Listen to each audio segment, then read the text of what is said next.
It's lucky. Me too, actually. Can you grab me a water? Sorry. Sure.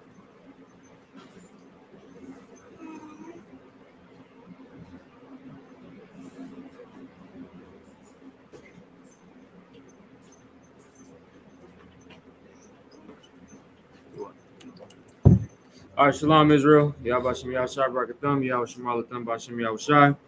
I'm Priest Officer Parag holding down the Sabbath service with Priest Officer Amatazah to my right. All right.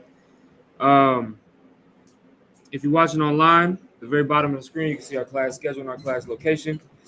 All right. 5 days out of the week, we're here to serve our people in class and outside of class. We're here 24/7. All right. So today what we'll be going over is Zechariah, the 12th chapter. All right. We're going to actually do. So a lot of times with these Sabbath services, we go into, what we've done wrong. You get what I mean? We go into a lot of the negative things that we've done, and that's a healthy thing to do, right? It's a healthy thing to remind us of how terrible we were so that way we can get right. Well, today we're going to go over Zechariah, the 12th chapter, which will show us what's going to happen if we get right and when we get right, right? And that's important to go over too, because once again, one of my main things, right, being a teacher is if I'm going to teach you to do something, there has to be a reward for it. Every teacher, for instance, any subject that you learn, right, in school, in college, whatever the case, there's an outcome, a positive outcome, right? You don't do things in vain, right? And so the same thing works with the Most High. The Most High didn't tell you to keep his laws, statutes, and commandments in vain. He told you to keep them because if you do it, you're going to have a reward, right? And we're going to go over that reward today, get a little bit in-depth, basically an in-depth of what's going to actually happen when we get the kingdom, all right? So we're going to go ahead and start the Sabbath service. So just men up here are Madium, which means to stand.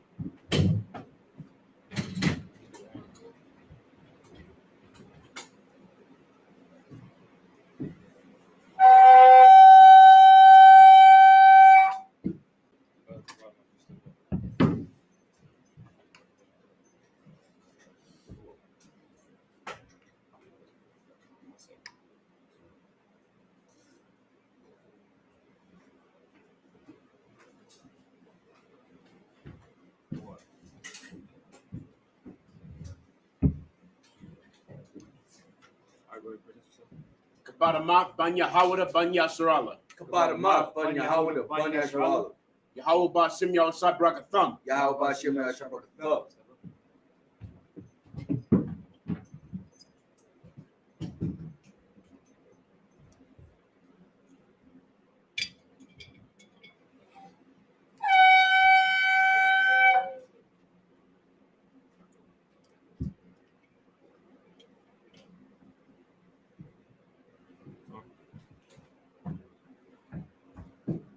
Yasrala, Which means to Israel.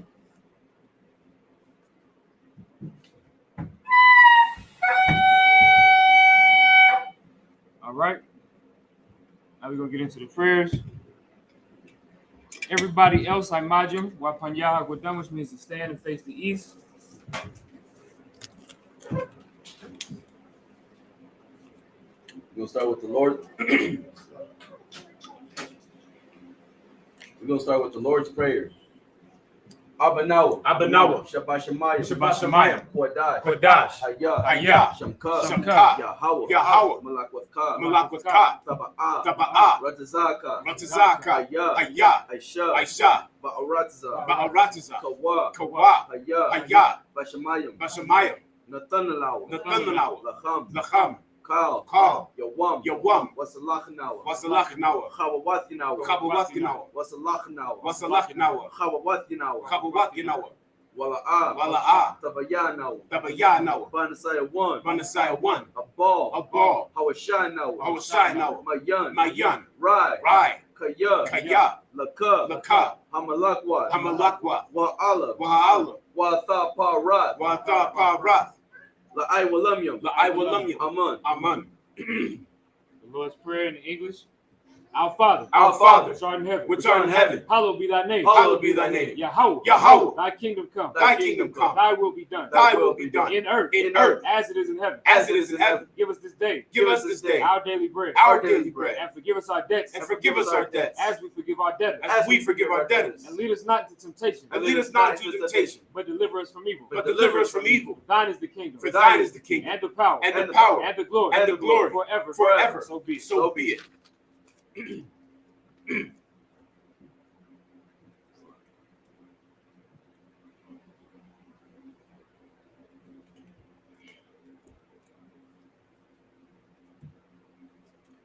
we won't get that. It's like Hakah, which means the power.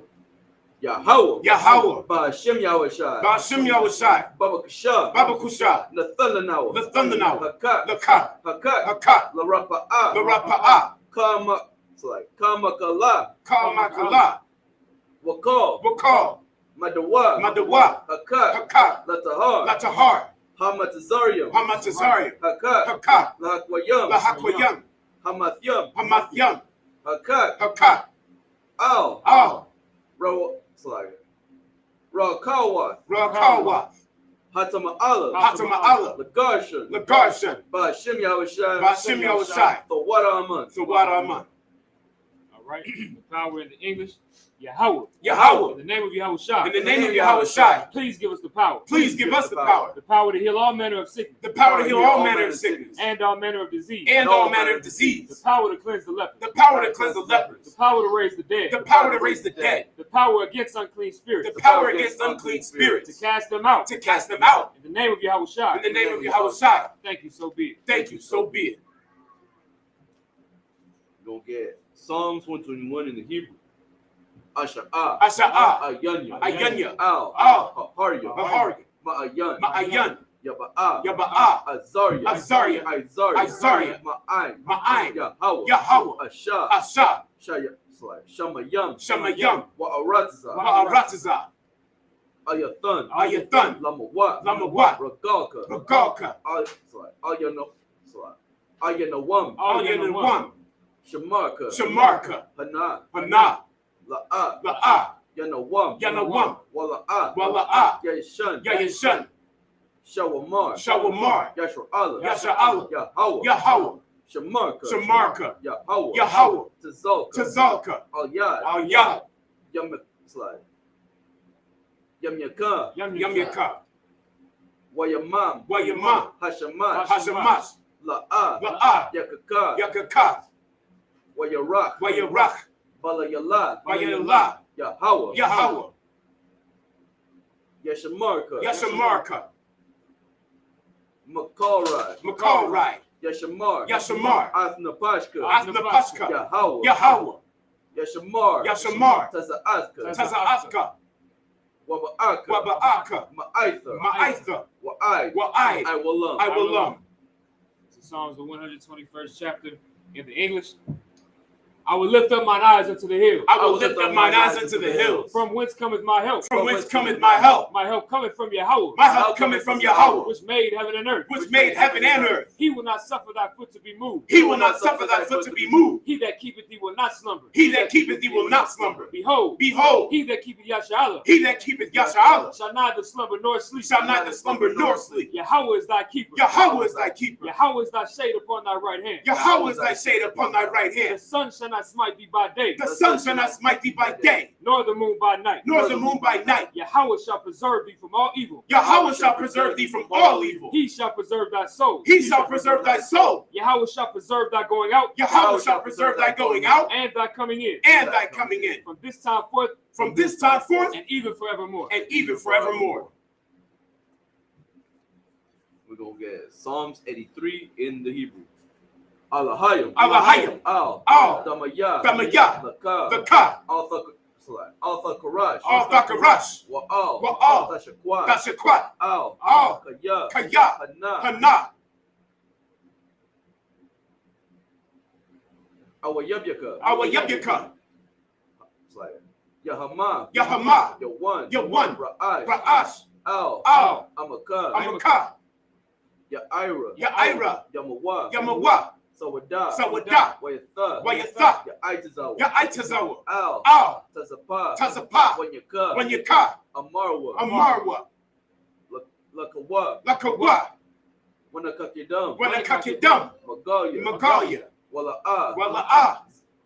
Yazakar. Yazakar. Sham Yashra'ala. Sham Yashra'ala. Awada. Awada. Kaya. Kaya. Nawa'itazawa. Nawa'itazawa. Laba. Laba. Lakadwa. Lakadwa. Ayakab. Ayakab. Yashra'ala. Yashra'ala. Baryat. Baryath. Yakarathwa. Yakarathwa. Ahalia. Ahalia. Adawam. Adawam. Wayashamai. Wayashamai. Alayam. Alayam. Mawa'aba. Mawa'aba. Wagaria. Wagaria. Gabal. Gabal. Wa'aimawan. Wa'aimawan. Wa'aimalak. Wa'aimalak. Palashat. Palashat. Am Yashabya. Am Yashabya. Tazawar. Tazawar. Gam Ashawar. Gamashawar. Nalawa. Nalawa. Imam. Imam. Hayawa. Hayawa. Zarwai. Zarwai. Labanya. Labanya. Lawat. Lawat. Salah. Salah. Asha. Asha. Laham. Laham. Kamadya. Kamadya. Kasaya. Kasaya. Sara'a. Sara'a. Kayab. Kayabyan. Kayabyan. Banachal. Banachal. Kwayashwan. Kwayashwan. Nashamadwa. Nashamadwa. Wa'ayan. Wa'ayan. Da'ara. Da'ara. Hayawa. Hayawa. Daman. Daman. La'adama. La'adama. Shayathamwa. Shayathamwa. Lada. Lada. Yamawa. Yamawa. Kara'ab. Kara'ab. Ka'ira. Ka'ira. Wakaza'aba. Wakaza'aba. Wakazabak. Wakazabak. Wakatazal. Wakatazal. Mana'ai. Mana'ai. Call. Call. Nasa. Nasa. Yakamwa. Yakamwa. Ashar. Ashar. Amarwa. Amarwa. Nayarasha. Nayarasha. Lanawa. Lanawa. Ath. Na'awat. Na'awath. Alahayim. Alahayim. Alahaya. Alahaya. Shayathamwa. Shayathamwa. Kagagala. Kagagala. Kakwash. Kakwash. Napanya. Napanya. Rawaka. Rawaka. Ka'ash. Ka'ash. Taba'ira. Taba'ira. La'ira. La'ira. Ka. Ka. Wakalahabab. Wakalahabab. Talahat. Talahat. Harayam. Harayam. Khan. Khan. Tharadapma. Tharadapma. Basa'iraka. Basa'iraka. Wabasa. Wabasa. Wapathka. Wapathka. Tabahalam. Tabahalam. Mala'a. Mala'a. Panyaham. Panyaham. Kwalawan. Kwalawan. Waya. Waya. Pakashwa. Bakwashwa. Shamka. Shamka. Yahawa. Yahawa. Yabashwa. Yabashwa. Waya. Waya. Wala'a. Wala'a. Ayad. Ayad. Waya. Waya. Kaparwa. Kaparwa. Waya. Waya. Abadwa. Abadwa. Waya. Waya. Da'aiwa. Da'aiwa. Kaya. Kaya. Athad. Athad. Shamka. Shamka. Yahawa. Yahawa. Abadka. Abadka. Al-Yawan. Al-Yawan. Al. Al. Kal. Kal. Ha'aratza. Ha'aratza. All right, we're going to read Psalms, the 83rd chapter in English now.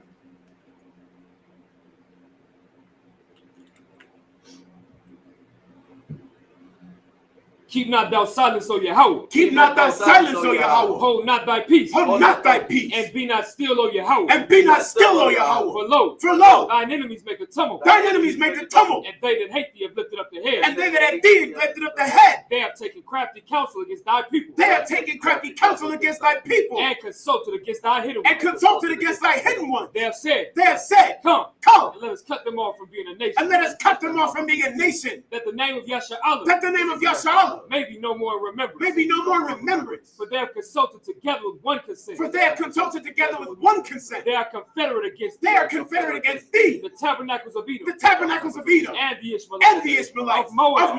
And the Hagarenes. And the Hagarenes. Gabal. And Ammon. Ammon. And Amalek. The Philistines. With the inhabitants of Tyre. With the inhabitants of Tyre. Assur also is joined with them. Assur also is joined with them. They have hope in the children of Lot. They have hope in the children of Lot. Salah. Salah. Do unto them as unto the Midianites. Do unto them as unto the Midianites. As to Sisera. As to Sisera. As to Jabin. As to Jabin. At the brook of Kasan. At the brook of Kasan. Which perished that endured. Which perished that endured. They became as dung for the earth. They became as dung for the earth. Make their nobles like a red. Make their nobles like a red. And like the And like the ebb. Yea. Yea. All their princes as Zabah. All their princes as Zabah. And as Zalmunna. And as Zalmunna. Who said, let us take to ourselves. Let us take to ourselves. The houses of Yahweh in possession. The houses of Yahweh in possession. Oh Yahweh. Oh Yahweh. Make them like a wheel. Make them like a wheel. As the stubble, as the stubble before the wind. As the stubble before the wind. As the fire burneth the wood. As the fire burneth the wood. And as the flame setteth the mountains on fire. And as the flame setteth the mountains on fire. So persecute them with thy tempest. So persecute them with thy tempest. And make them afraid with thy storm. And make them afraid with thy storm. Fill their faces with shame. Fill their faces with shame. That they may seek thy name. That they may seek thy name. Oh Yahweh. Oh Yahweh. Let them be confounded in trouble forever. Let them be confounded in trouble forever. Yea. Yea. Let them be put to shame and perish. Let them be put to shame and perish. That men may know that thou. That men may know that thou. Whose name alone. Is Yahweh. Is Yahweh. Art the most high over all the earth. Art the most high over all the earth.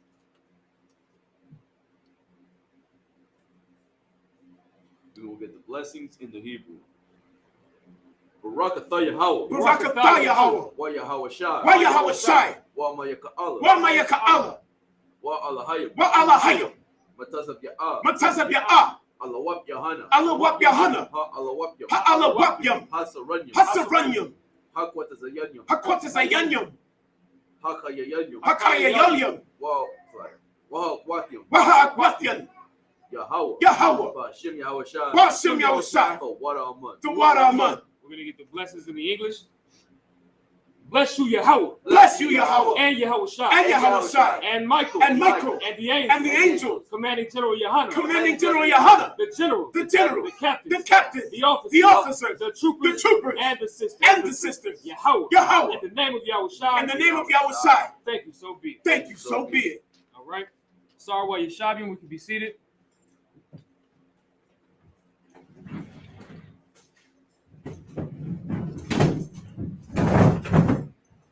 Yeah, that thing is unstable. Like a double-minded man. Yeah. First time we had the padded seats. Yeah, I know. All right, so we'll be in Zechariah, the 12th chapter. All right, so what we're going to do is we're going to read Zechariah 12, verses 1 through 7 in the Hebrew, and then we'll break it down in the English.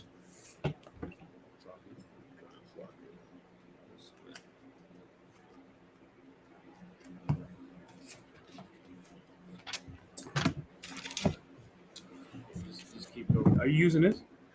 I can't read this. All right, Here, let me get that. It's a lot, sir.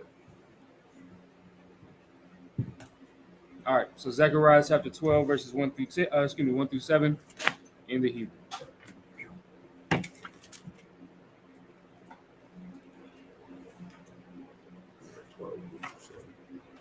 We should look. Cool, I got it.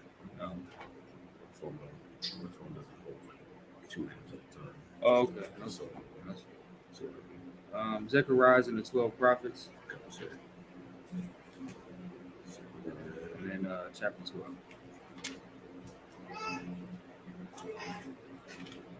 They're not going to give it to me on this one. I got to read out of there. You said what? I got to read out of the book. Yeah, what's wrong? They're not going to give it to me on this one. It's in the 12 prophets. So we got to go up. 12 prophets. Oh, snap. I didn't. Yeah, it's all good. And then chapter 12. Chapter 12. All right. Go on, sir. That's what. All right, verses 1 through 7. This is the book of Zechariah, chapter 12, verse 1. Masha'ah, Debar, Yahweh, Il, Yasharallah, Nam, Yahweh,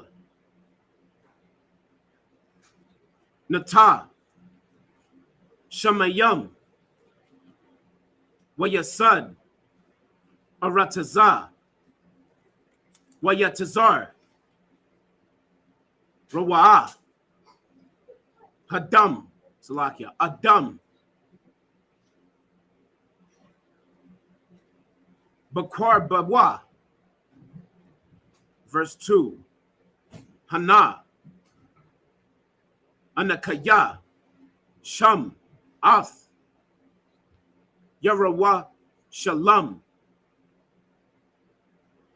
Sapa.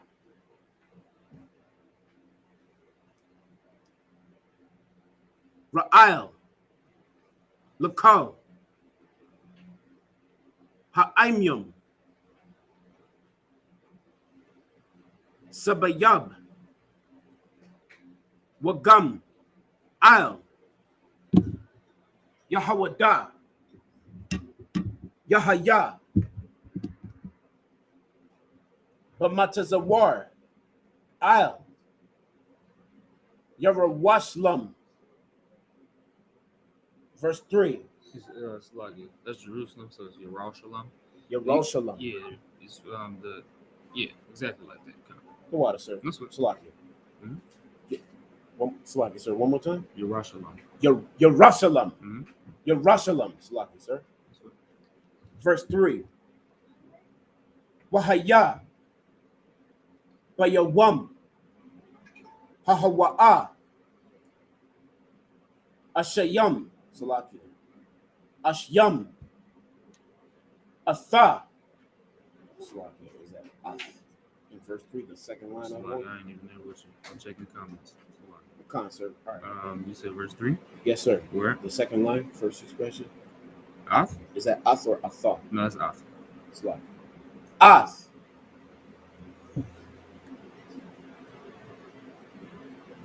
Yerushalayim. Remember, that's still the same one. Yerushalayim. Mm-hmm. Yerushalayim. Yerushalayim. Mm-hmm. Yerushalayim. Aban. Ma'ainsa. Lakal. Ha'aimyum. Kal. I must say yum. Salakia. I'm sayah. Sharawat.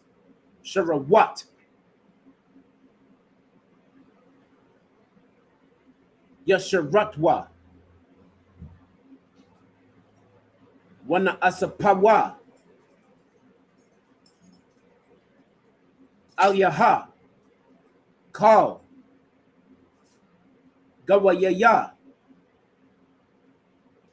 Ha'arataza. Verse 4. Bayawam. Hahawa'a. Na'am. Yahawah. Aka. Kal. Sawas. Bathamaham. Batham. Hawan.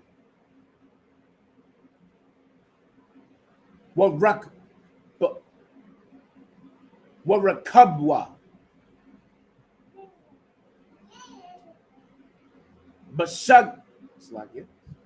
Bashagaiwan. Wa'al. Bayath. Yahawada. Apakwa. Ath. Ayanya. Wakal. Sayas. Ha'aimyum. Aka. But I wore one. Verse 5. Wa amarwa. Alapya. Yahawada.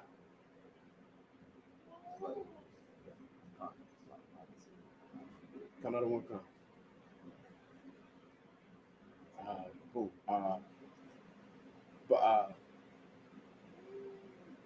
Balaban. Amataza.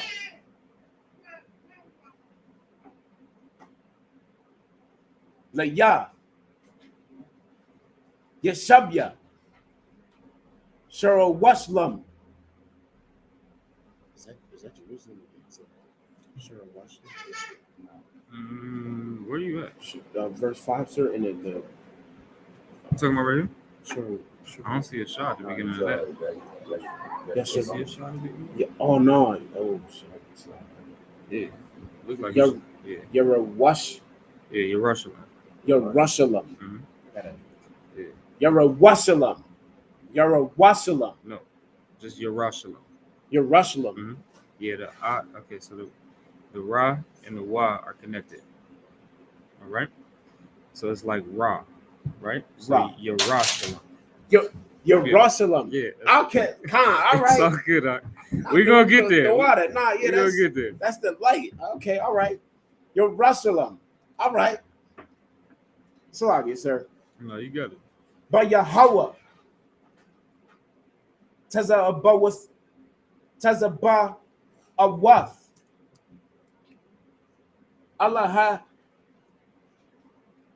Allahayam. Verse 6. But Yawam Hahawa'a Ashayam Ath Alapya Yahawada Kak Yawar Ash Ba'itazayam we'll call Payab we'll call Payad Ash but I'm your Ra what a call wa I'll Yamayan wa I'll Shama Awal Ath call I'm Yum Sabayab wa Yashaba Yerawashlam. That's it again. It's all good. Repetition. Go ahead. It's like it, sir. Yerushalayim. Yep. Exactly like All that. right. All right. It's like it, sir. You got it. Go ahead. I was lost one. Okay. All right. Yerushalayim. I what?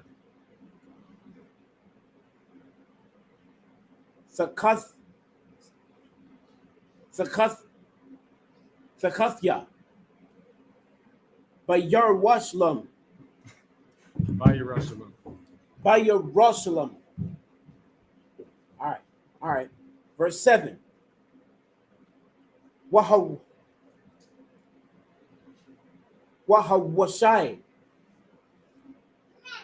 Wahawashai Yahweh Ath Ahalia Yahweh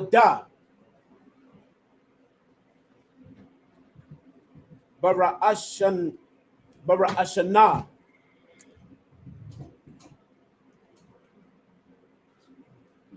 Lama'ain La'a Sagadol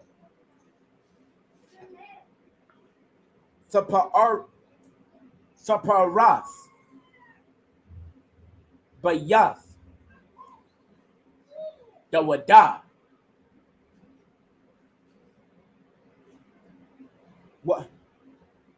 Wasaparath Fashad Yeshab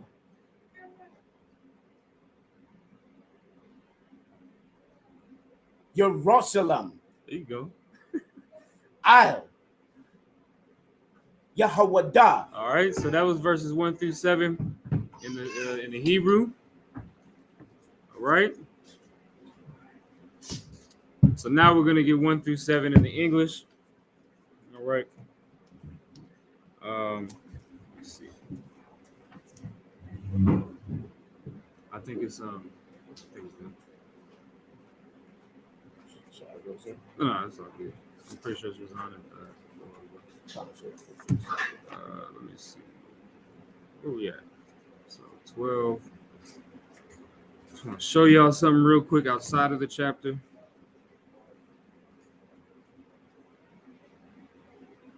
Hey, yo, Shalom. Y'all better share some thoughts, sir. all right.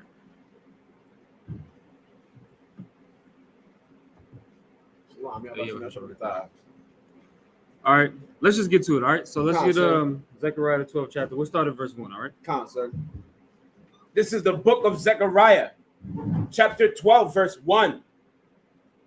The burden of the word of the Lord for Israel saith, the Lord which stretched forth the heavens, and layeth the foundation of the earth, and formeth the spirit of man within him. Right. So this, of course, is just it's like an introduction to this prophecy, right?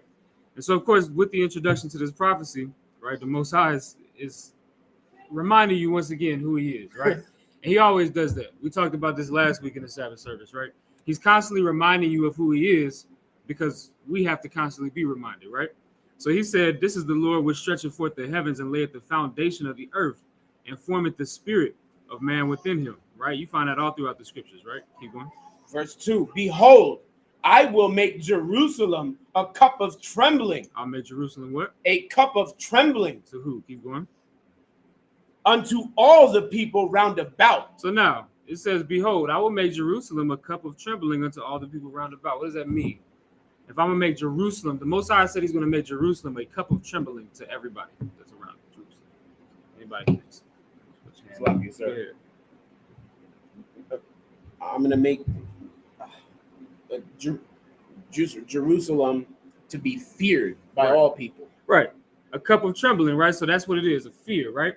So basically what this is saying is the Most High is going to make Jerusalem feared by all of the nations and all of the nations that are round about Jerusalem, right? Keep going.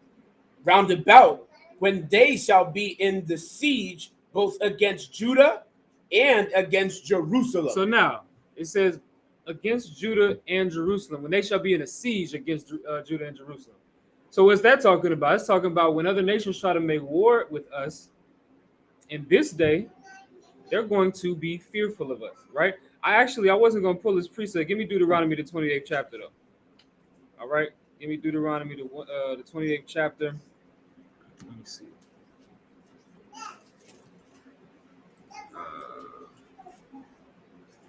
Give me Deuteronomy 28 and 7. This just came to mind real quick. I just wanted everybody to have this precept, right? Give me the first verse. Give me the first verse, and then we'll skip to 7. Yes, sir. This is the book of Deuteronomy, chapter 28, verse 1. And it shall come to pass, if thou shalt hearken diligently unto the voice of the Lord thy God, to observe and to do all his commandments, which I command thee this day, that the Lord thy God will set thee on high above all nations of the earth. Above who? All nations of the earth. Like, that's what the Most High is willing to do for us if we keep his law, statutes, and commandments, right? And we just saw that the Lord is going to make the other nations fear from us when they try to make war from us, or war with us, excuse me, right? And so now we're about to read it in the blessings. Give me verse 7. Verse 7. The Lord shall cause thine enemies that rise up against thee to be smitten before thy face. To be what? Smitten before thy face. So what does it mean to smite? Yeah. To be hit or killed. To be hit or killed. It can be one of those two things, right?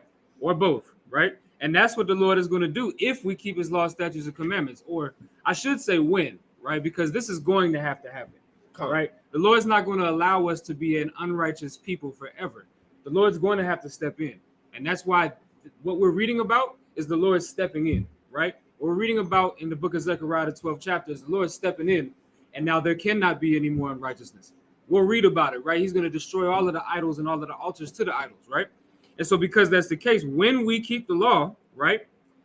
Listen, these enemies that come up against us that want to make war with us, just like in the book of Zechariah, they're going to fear us, right? And they're going to be killed, right? Before our face. Keep going. They shall come out against thee one way and flee before thee 7 ways. And flee before thee how many ways? 7 ways. So they're going to come at you one way, right? If you just put this in a perspective, they're going to come at you at a front. Anybody understands war, right? There's always a front. Then there's always your flank, right? But regardless of the case, they're going to come at you one way because they think they can handle you, right? And then what's gonna happen? They're gonna get their ass kicked. They're gonna get their ass kicked and they're gonna flee 7 ways, meaning they're just gonna scatter. Like if anybody's ever, well, I ain't gonna get into the. If anybody know anything about like the street life, or everybody's been in the fights, it ain't gotta be the street life, right? You get into a fight and you know, these cats try to jump you, and you know, it turns into a rumble. Now your homies is fighting their homies and this, that, and the third, and you whip their ass, they start to run off and they flee 7 ways. Now they came at you 1 way. Go ahead. Or when they hear gunshots. Or when they hear gunshots, yeah. That's a a perfect example. Because when you hear the gunshots, it's like, oh, you know, now you ducking, now you running, now you hiding, you Right. like, you know, you trying to run because you ain't trying to get hit. you Right. know. So that's you know, That's the best example. That's a better example than I gave. That's for sure. Because that's- that'll for sure make somebody flee. yeah, that's They- for sure. Like, you know, because I see so many videos. It's like, you know, they're all fighting, and out of nowhere you hear a gunshot, or sometimes they'll throw a gunshot in the air just to let a warning out, like, you know, hey, you know, I got power with me, you know. So it's like, so that's when they'll, like, you know, that's when they'll have to leave. Right. And I've seen that too in parties where it's like, you know, everybody's fighting, and then you'll hear somebody go into the backyard and start shooting, and then that's when it's like everybody leaves from the backyard and they'll rush to the front, you know, trying to escape, and everybody's just trying to push out the front door. Right. So No, absolutely. Like I said, that was a much better example than I gave, because those gunshots are for sure to make you flee. I've seen it. Listen, you think that you brought hands to a gunfight, so you're gonna get the hell up out of there. Right. You gonna say something? Sloppy, sir. Mhm.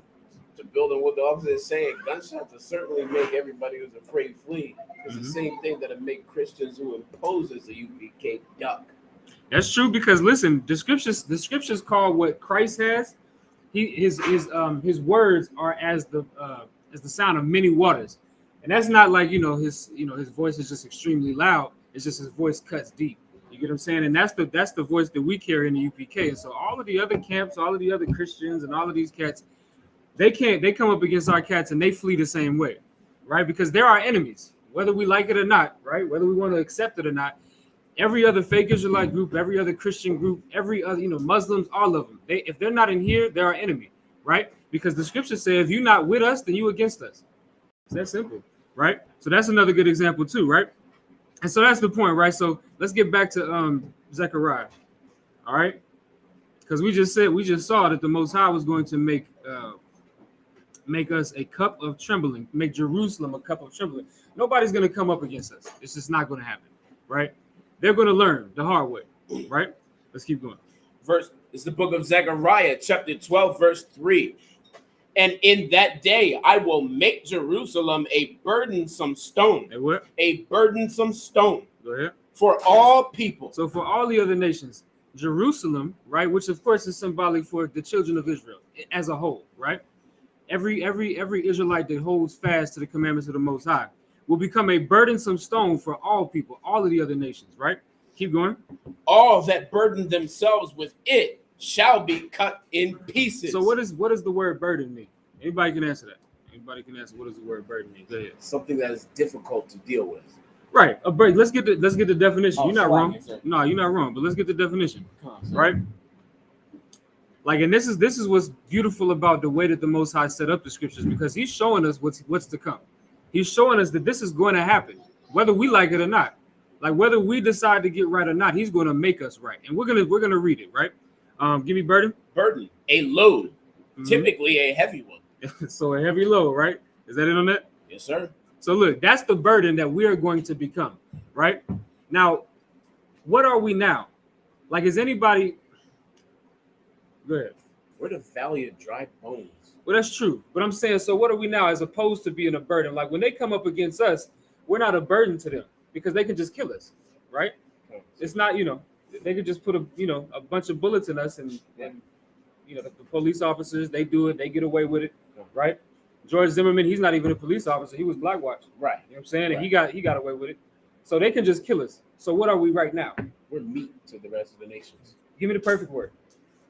Pray. We're prey, right? We're not the burden. We're not the one to be feared right now. Right. We are prey. Right. And that's our problem, right?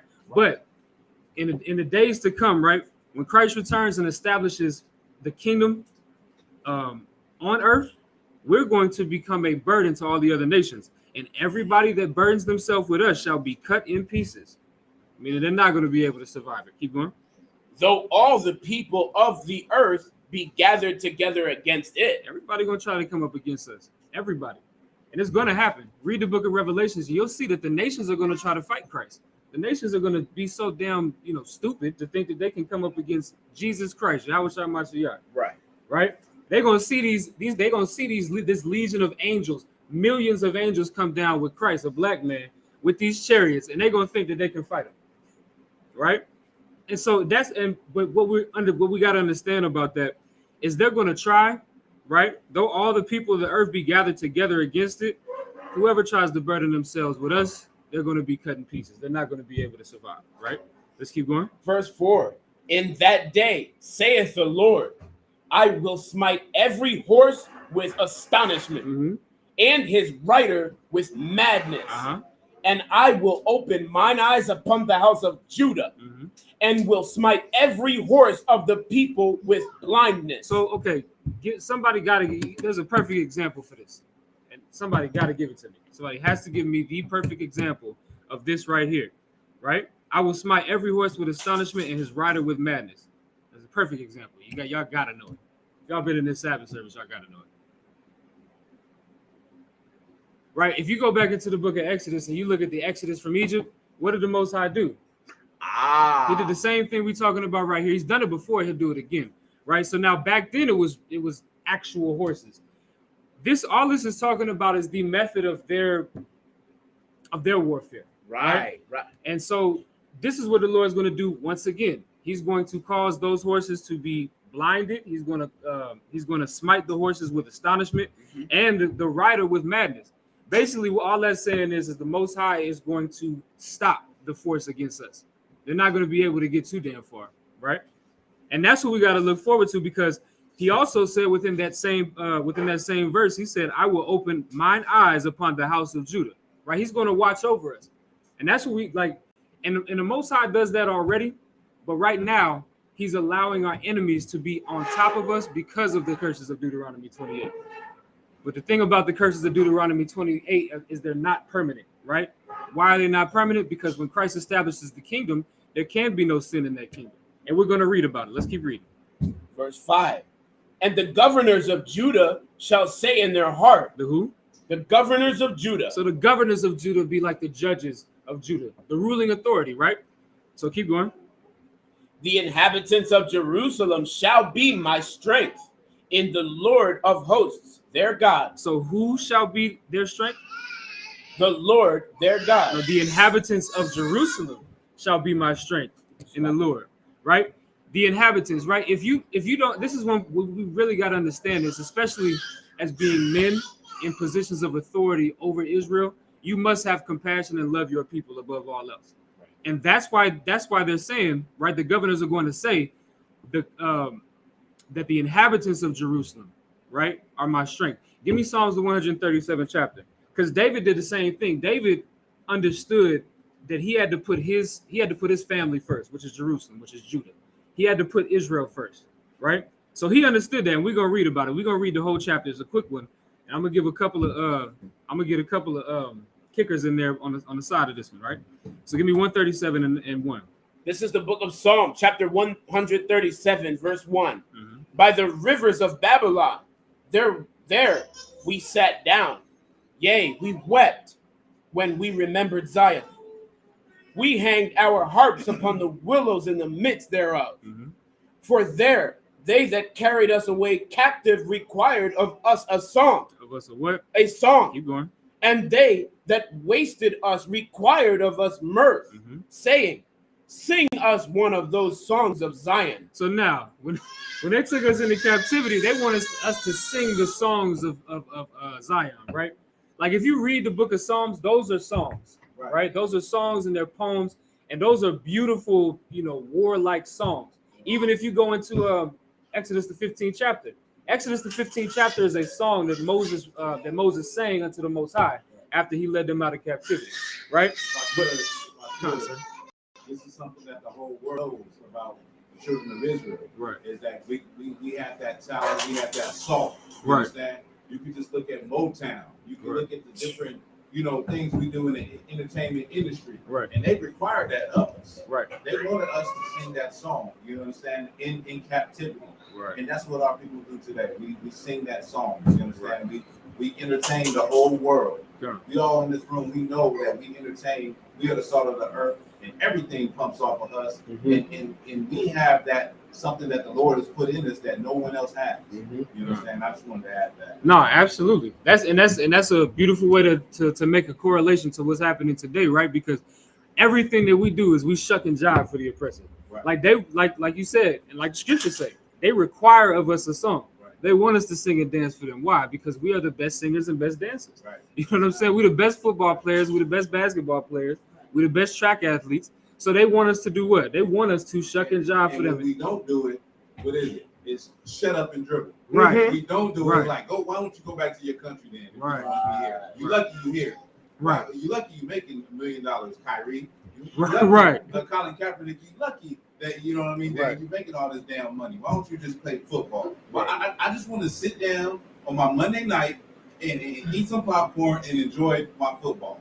Right. What the hell are you talking about? Black Lives Matter. Right. Right. No, damn right. Listen, when Colin Kaepernick, took the knee on the field, Trump was like, "Get that son of a B out of here." Right. You know what I'm saying? And all he's doing, and that's and they take their culture. So it's like that's American culture, that flag, worshiping that flag, and singing those songs to the flag, and this, that, and the third. Right. That's their culture, and they take their culture seriously. But when we try to take hold of our own culture and say, "No, that's not right. I shouldn't be, pledging allegiance to this flag when it represents the murder of my people." Right. So when we try to take hold of that culture, we son of a bees. You get what I'm saying? Yeah, right. And so, go ahead. And Slagging, didn't they also a coach try to force the brothers to eat like pork? I think they tried to force a child. His father was a Hebrew Israelite, right? Of course, not in here, right? Because if it was in here, you couldn't force none of our children to eat pork. So it wouldn't happen in here, right? But he's a practicing Israelite or whatever the case is, and his son was like on a football team or something like that. Yeah. And the coach forced him to eat like pepperoni pizza or something like that. This was over him missing some practices. Yeah. He missed a couple practices, and to punish him, they tried to make him eat a pizza, and then he said, "I can't do that." Right. So then they took off the meat. He said, "It's still tainted. You know what I mean? It's still, even though it's just cheese, y'all took it off. I still can't eat it." But they forced him to eat it. Right. And that's what they do. You know what I'm saying? They've been doing that forever. You read the book of Maccabees. First and Second Maccabees goes over so many stories of, listen, sisters was being murdered because they circumcised their children. When they circumcised their sons on the 8th day, they got murdered. You get what I'm saying? If of course we all know about the story with the 7 brothers and the mother. They got murdered, and in the worst way. You know what I'm saying? Tortured because they wouldn't eat of that pork. You get what I'm saying? That's the spirit in the UPK. If I could for 2 seconds, right? That's the spirit that we have in here. Is we're not going to allow nobody to compromise us. Right. We just went over on Wednesday and Thursday that Christ has sheep, and he said that my sheep cannot be. No man can pluck my sheep out of my hand. Meaning nobody can make you compromise if you're truly the sheep of Christ. But if you're not, somebody can make you compromise. I don't know what that's like. You know what I mean? Under the tutelage that I came up under in the ISUPK, I don't know what that's like, right? But that's what they say, right? So they say they're going to require of us a song. Sing us, those sweet songs of Zion, right? Keep reading. Verse 4. How shall we sing the Lord's song in a strange land? And that's that's David, man. And David was a soldier. He was a soldier for the Most High, man. And he said, how can we sing the Lord's song? This is a song to the Lord, man. How can we sing this song in our captivity in Babylon, right? And not only just in our captivity, but to our captors. They want us to sing for them the song of the Lord. How can we do that? You say something, Mark? It's like, if I could, sir. Mm-hmm.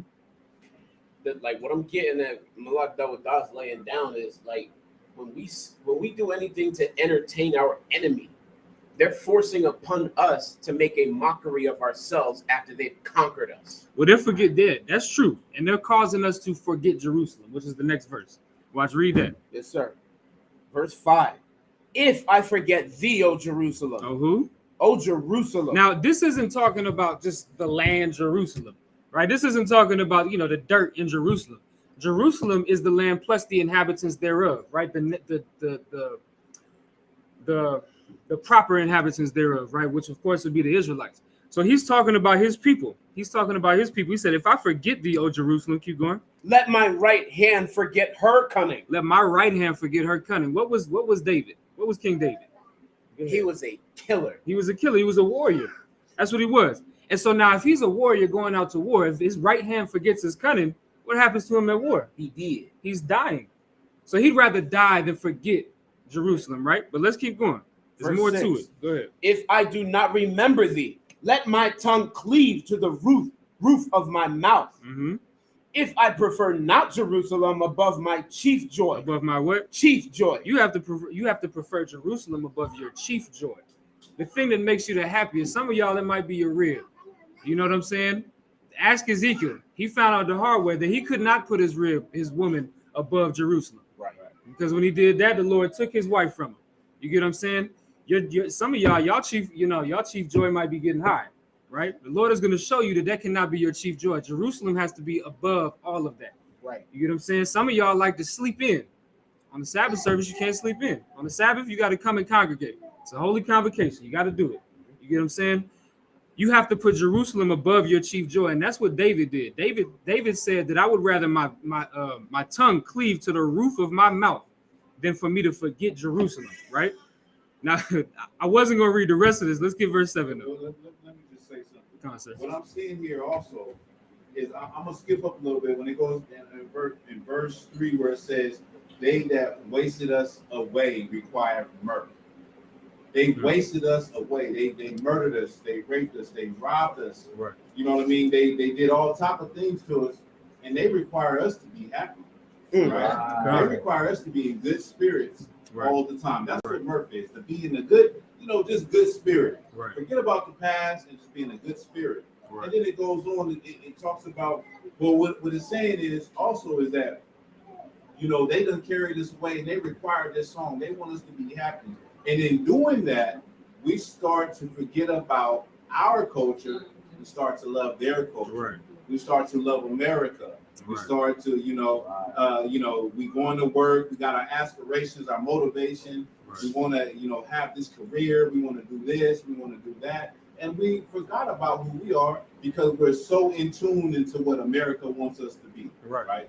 Right. Just like how that whole dog experience, with the children, seeing how, America, and all its beauty, that's more beautiful than what Jerusalem is. They taught us how, and anytime you ever try to talk about how, the conditions that we're living in and how we need to separate from, our oppressor, it's like, no, you're free, you're free, you gotta leave slavery in the past, you got Christmas and they give you all these, gifts that destroy the heart, right? But when you separate yourself from that, all these gifts, you're gonna start learning that that's gonna get you angry and it's gonna give you wisdom because you're gonna want to find out the truth about who you really are, and that's the only way our people really get wisdom, and that's what we do out here. We teach them about what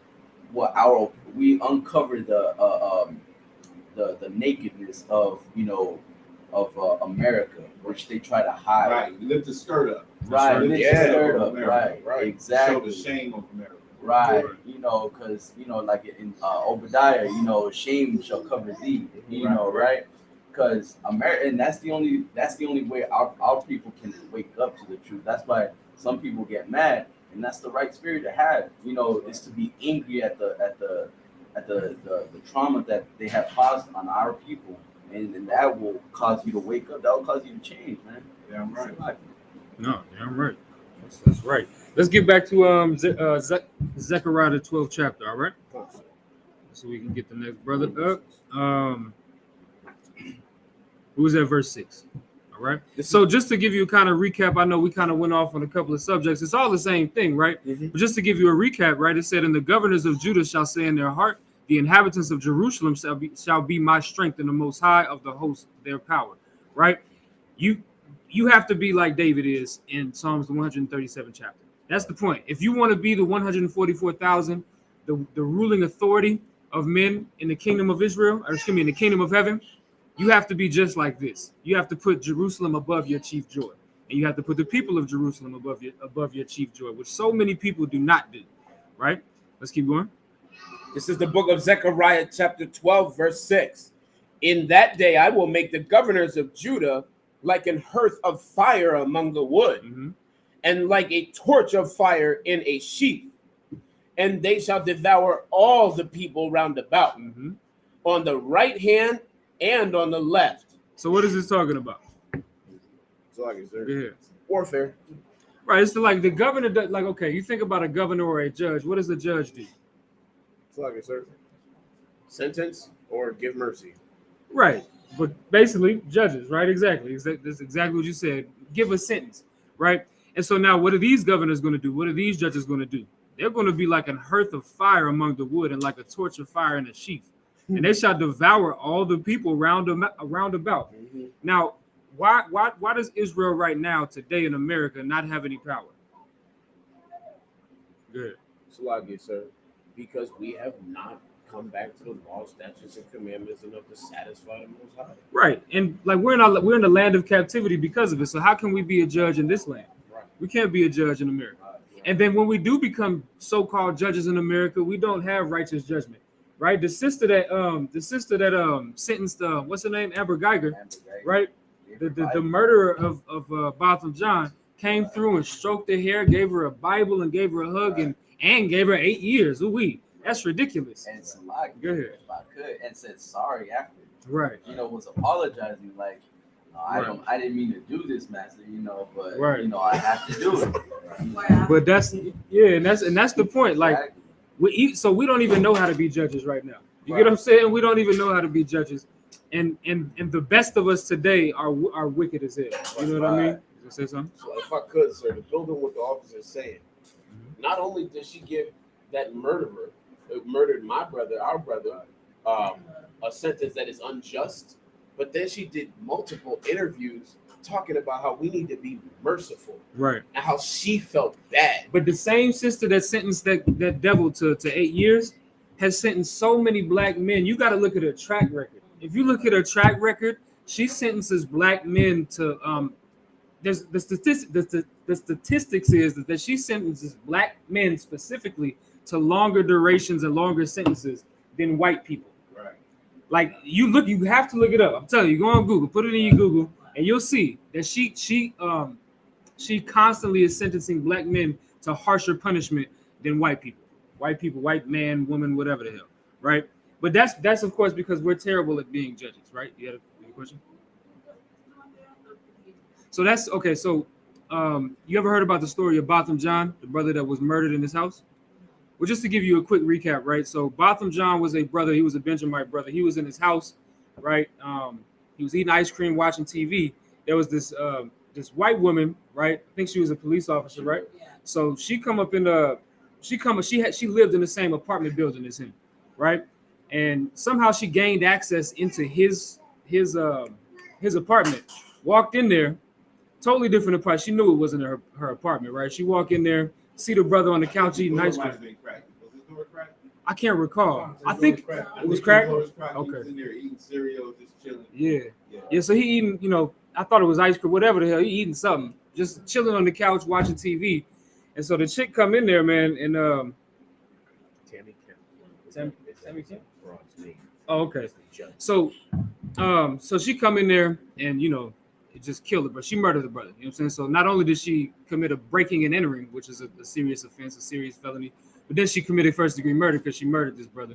She thought it was her apartment. She said she thought it was her apartment, and the reason why there's so much controversy around the case is because her apartment was set up completely different than Botham John's, right? And of course, it was a completely different room. I don't even know if it was on the same level. It was on a different level. Different level, right? That's what I'm saying. So that's why there was so much controversy around the case. So now Tammy Kemp is the name of the judge, right? That's the name of the judge. That's right. Yeah. So Tammy Kemp is the one that sentenced her to 8 years for that, right? When of course that sentence deserves life or the death penalty, right? So that's what we're talking about.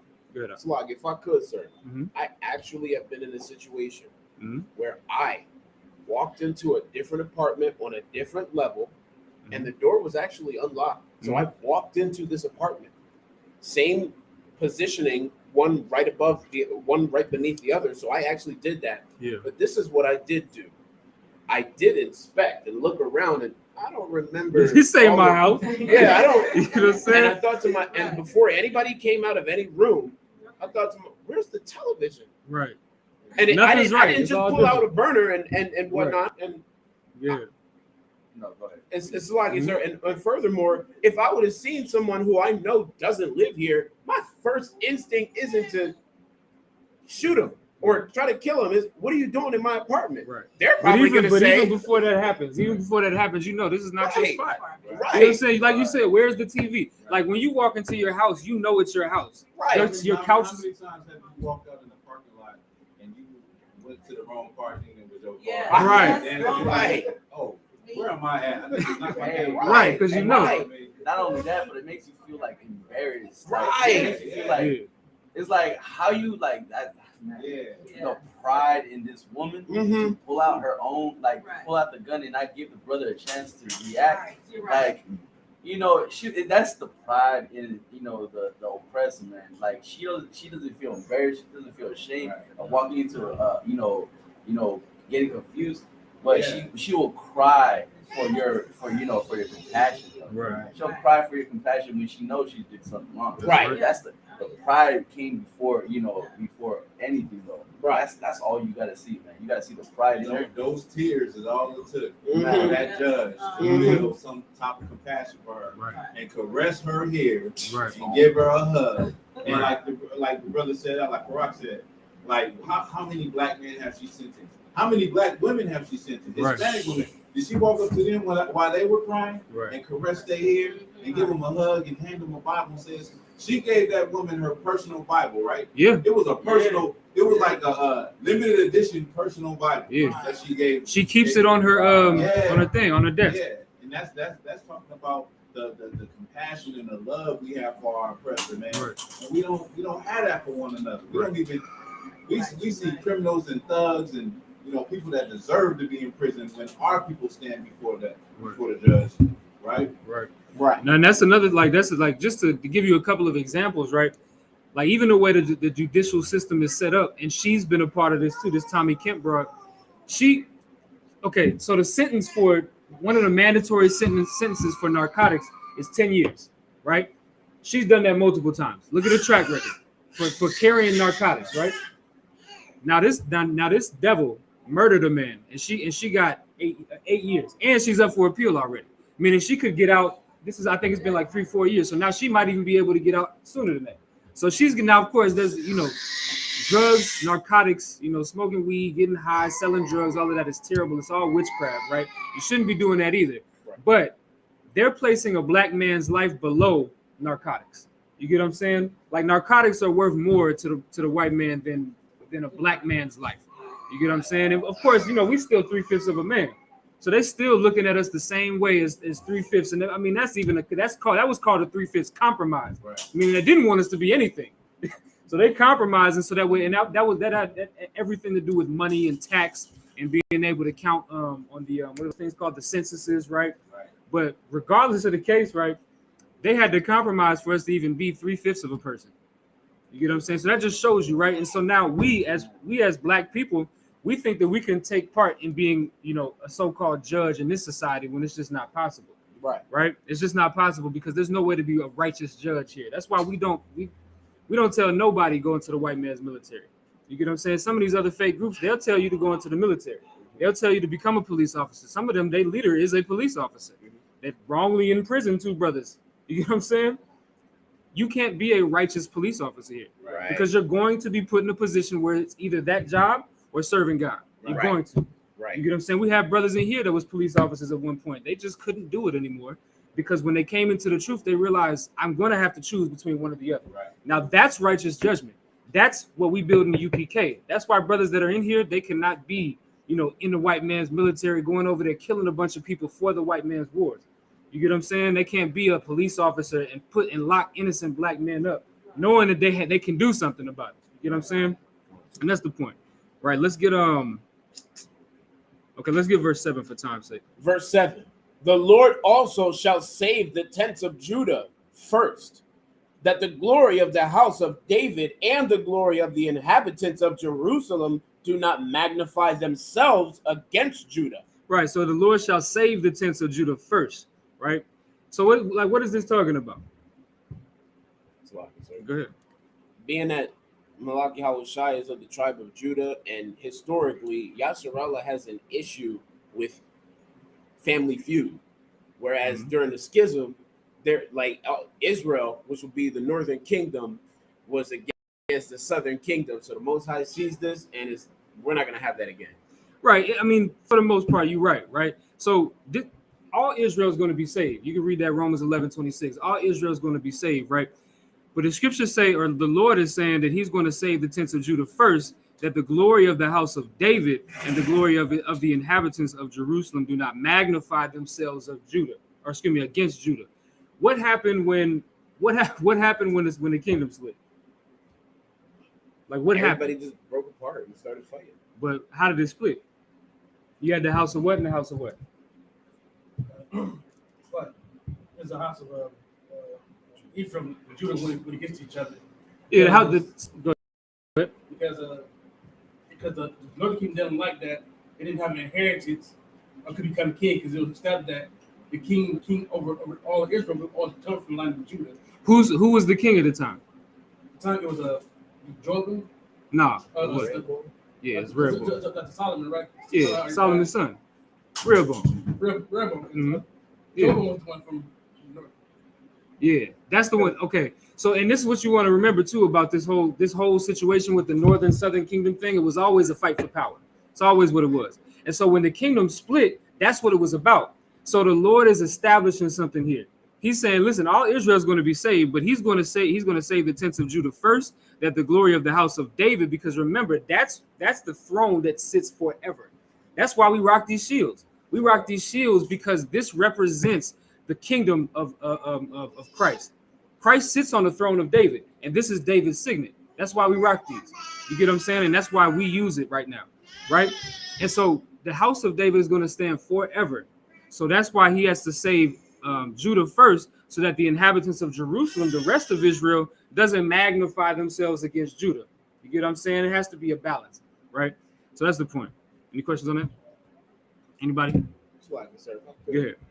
Granted that we know Malachi Hawashi is going to live forever, literally 1,000 years after this man is walking the face of the earth, judging righteously and ruling the earth, when all of the nations have record of. This man has never died. Like, what you mean what's gonna happen? Like, what are the records gonna say? Like, what's gonna be said? When all the nations have record of? No, this man, he's it. He has never died. He's been here for 1,000 years. I mean, the thing about it is, like, what's beautiful about Christ is that he's the perpetual king of Israel. Right. He's there is never going to be a king over all Israel. Now, we might have, certain brothers over certain areas and this, that, and the third, right? You might have you a portion. You're going to have you a portion, right? But what's beautiful about Christ is that the scriptures say that every tongue shall confess, every knee shall bow. Everybody's going to know that Christ is Christ. He is the king over everybody, right? And just like you have your history books today, if that's what you're asking, right? Just like you have your history books today that talk about George Washington, Thomas Jefferson, Ben Franklin. You get what I'm saying? All of these cats, all of these white heroes, we're going to have records just like we have the Bible today. We have the Bible today for records. This is a history book. You get what I'm saying? We're going to have records, of course, at that time too, because once again, Israel constantly needs to be reminded. So we're always going to have records of those things. Yeah, the nations, I'm sure they're going to tremble at that. It's lock it. All right, let's get the next brother up. So just a minute up here, Armando. Rizan, you come up. You feeling too well? No, you too well.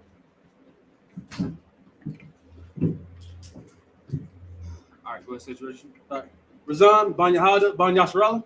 Rizan, Ban Yahawada, Ban Yasharallah. Shalom, Yahaba, Shimon, Shabrakatan. Yahweh Shem Yashabrakatan.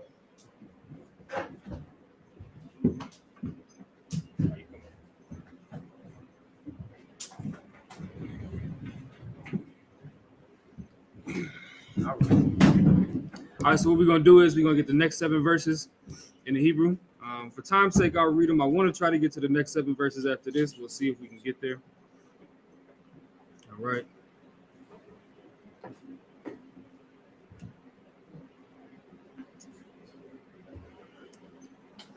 All right, we're starting the verses. So we'll be reading Zechariah, the 12th chapter, verses 8 through 14. First in the Hebrew. Bayawam, Hawa'ah, Yagawa, Yahweh, Ba'id, Yawashab, Slag Yerushalayim, Slag Wahaya, Hanakashal, Baham, Bayawam, Hawa'ah, Kadawayad, Wabayath, Dawayada, Ka'alahayim,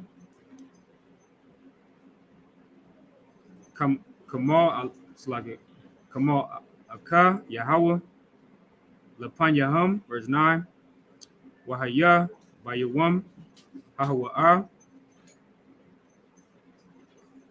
Abakwash,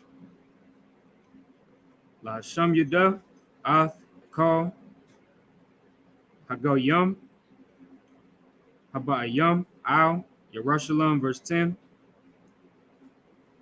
Washapaktaya, Al, Bayath, Dawayada, Wa'al, Yawashab, Yerushalayim, Rakah, Khan, Wathakan, Wanayam, Wahaba Yatat, it's like it. Wahaba Yatwa, Al Ya, Ath, Ashar, the Quat, it's like it. The Quarwa, what's a pod the wa, Al Yawa,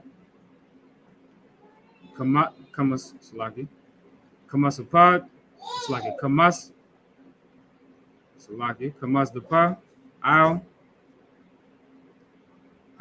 Hayakayad, Wahamar, Al Yawa, Kahamar, Al, Habakawar, verse 11, Bayawam, Hawa, Yagat, Slaki, Yagadal, Hamasapad, Bayarushalayim, Kamasapad, Slaki, Kamasapad, Slaki, Kamasapad, Hadad, Darama, Daramawa, it's like a Darama 1, Babakwa Aitha, Magada 1, verse 12. What's a Pada, Harataza, Masha Pakwath,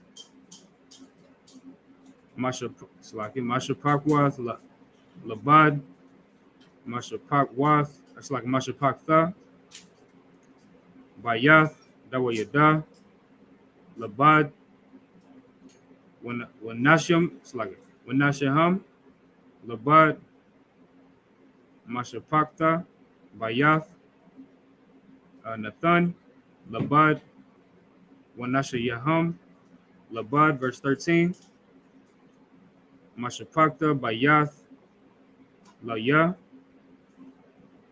Labad, Wanashaham, Labad, Masha Pakta, Hashamaya, yeah, Hashamaya, Labad, Wanasha Yaham, Labad, verse 14, Call, Hamasha Pakwath, Hanasha Rawath, it's like Hanasha Roth, Masha Pakta, Labad, Wanasha Yaham, Labad. All right, so that's verses 8 through 14 in the Hebrew. We'll now read them in the English. The book of Zechariah, chapter 12, verse 8 in English. In that day, the Lord It's like, in that day shall the Lord defend the inhabitants of Jerusalem. He gonna do what? Defend the inhabitants of Jerusalem. Like, do we feel like in America, do we feel like we're being defended by the Most High at all? Like, we getting shot up, you get what I'm saying? There's nothing, like the scriptures say, there's no might in our hands. We don't have any might in our hands to do anything, right? We don't feel like we're being defended by the Most High God, right? Ask all of the brothers and sisters that are dying of police brutality or police violence, right? All of the brothers that are getting locked up for these terrible charges that really just, I mean, like I said, a lot of these things that these brothers are getting locked up for is wicked and they shouldn't be doing these things. But we get treated far worse than other nations. Like the white man can rape a woman, right? In the back, I can't remember the cat's name. His name doesn't even matter. But in the back of an alley, behind a trash can, he rapes a woman. He gets probation. Rock Turner? I think, yeah, that's exactly yep, that's exactly what I'm talking about. Yep. He gets probation for raping a woman. Right. You get what I'm saying? And so, but then when we get caught with a little, when we get caught with narcotics or get caught with marijuana, we're doing a 10-year bid. Right. No priors. You get what I'm saying? And I'm sure if you be on Facebook at all, you see they put the correlations up of like Brock Turner, for instance, with his charge and what he received versus another black man and what he received. Right. You get what I'm saying? And it's always there's no balance. You know what I'm saying? Because they love their people, so they're going to protect their people the way they think they should protect them. Now, if it was us, if we was in charge, a rapist gets put to death. Right. Deuteronomy the 22nd chapter shows you that. Right. A rapist gets put to death, and there's no talking about it after that. The same thing you can say for when brothers get shot by the police, situations when they get pulled over, where they encounter police, somebody calls the police, and they come and it's a black man versus a white man. Right. How you said they have compassion for their people. They'll sit down. A white man can have a machete in his hand. Get the hell away from me. Right. And they'll say, "Okay, what's wrong, buddy?" They'll sympathize with him. Call them buddy. They'll put Yep. their hand on his shoulder and say, "Have a seat. Let's talk." They'll talk it out with him. When it's us, you move the wrong way, and they'll blow you away. Right. So, like, if I could, sir, to build on what the officer is saying, I found myself in exactly that situation more than twice. I've had a situation where a damn she-devil called the police and told the police that I've had a gun and me and my wife were at gunpoint, and there are 13 damn devil cops and one coon. Mm-hmm. I've had another situation where a damn devil said that I pushed her, and they didn't ask any questions. They cuffed me, took me down to the station, and then the one time that a devil makes sure I'm not around and attacked my woman with his damn dog. Mm-hmm. The police, the damn prop manager of the property, who's a damn coon and got a devil in her bed. Mm-hmm. After my rib tell her twice, hey, I want to see the police. I'm gonna make a report about this. Yeah. Don't even tell the police that she wants them to show up. Yeah. She didn't give them no information. It's so true what the officer's saying. Yeah. It's a lot. Nah, that's the point. You get what I'm saying? Like even of course you called her a coon, and that's what she is, right? Because she associates more with white people than she does with her own people. You get what I'm saying? That's so prevalent, you know what I'm saying, in the black community. And so we take after them. You get what I'm saying? Like you were saying earlier, sir, like we follow after their culture, so we want to be American. Right? So like if somebody asks you, not you specifically, I'm saying somebody asks a black person, right, what's your nationality? A lot of times you'll get American. Mm-hmm. So like, and then you say, so you don't even associate with like African American or anything. Tell them, man, you the children of God. Yeah. They'll still say, nigga, I was born in Louisiana. In Louisiana. Right. You know what I'm saying? Even if you tell them, you give them the truth and say, this is God shows the people. Right. Like we better than everybody. I was born in Compton, nigga. I don't know what you talking about. Right. But that's where my family from. I'm American. Right. You know what I'm saying? Yeah, and that's so terrible with our people because we don't want to associate with our own culture. That's why the scriptures say that we're going to disassociate from our heritage. Right. Because we don't even want it. You know what I'm saying? When, like you said, when we try to give it to them, they don't accept it. They don't take it. Listen, like General Hyman said, he said, if you tell anybody else you're the children of God, they will receive it. Right. They'll agree with you. Yeah, we are the children of God. That's how you know we the Israelites, because we reject being the children of God. Right. Like, like you tell an African he's the children of God. We talking about people where the white man drops rice from the sky. Right. And you damn right he gonna agree with you that he's the children of God. Right. But when it comes to Black, Hispanic, and Native Indians, we the number one people that reject it. Like last night when we was at camp, I think you brought that out. We was at camp. Everybody else was inquiring about who we are, what we doing, all of the Edomites. Right. All the white people coming up want to know what's going on. Black and Hispanic people walking by don't give a damn. Right. Turning their head up. Right. We telling you the children of God, and white people, they the ones that's inquiring. Right. They want to really know what's going on. Right. Yeah. They were asking like, so what am I?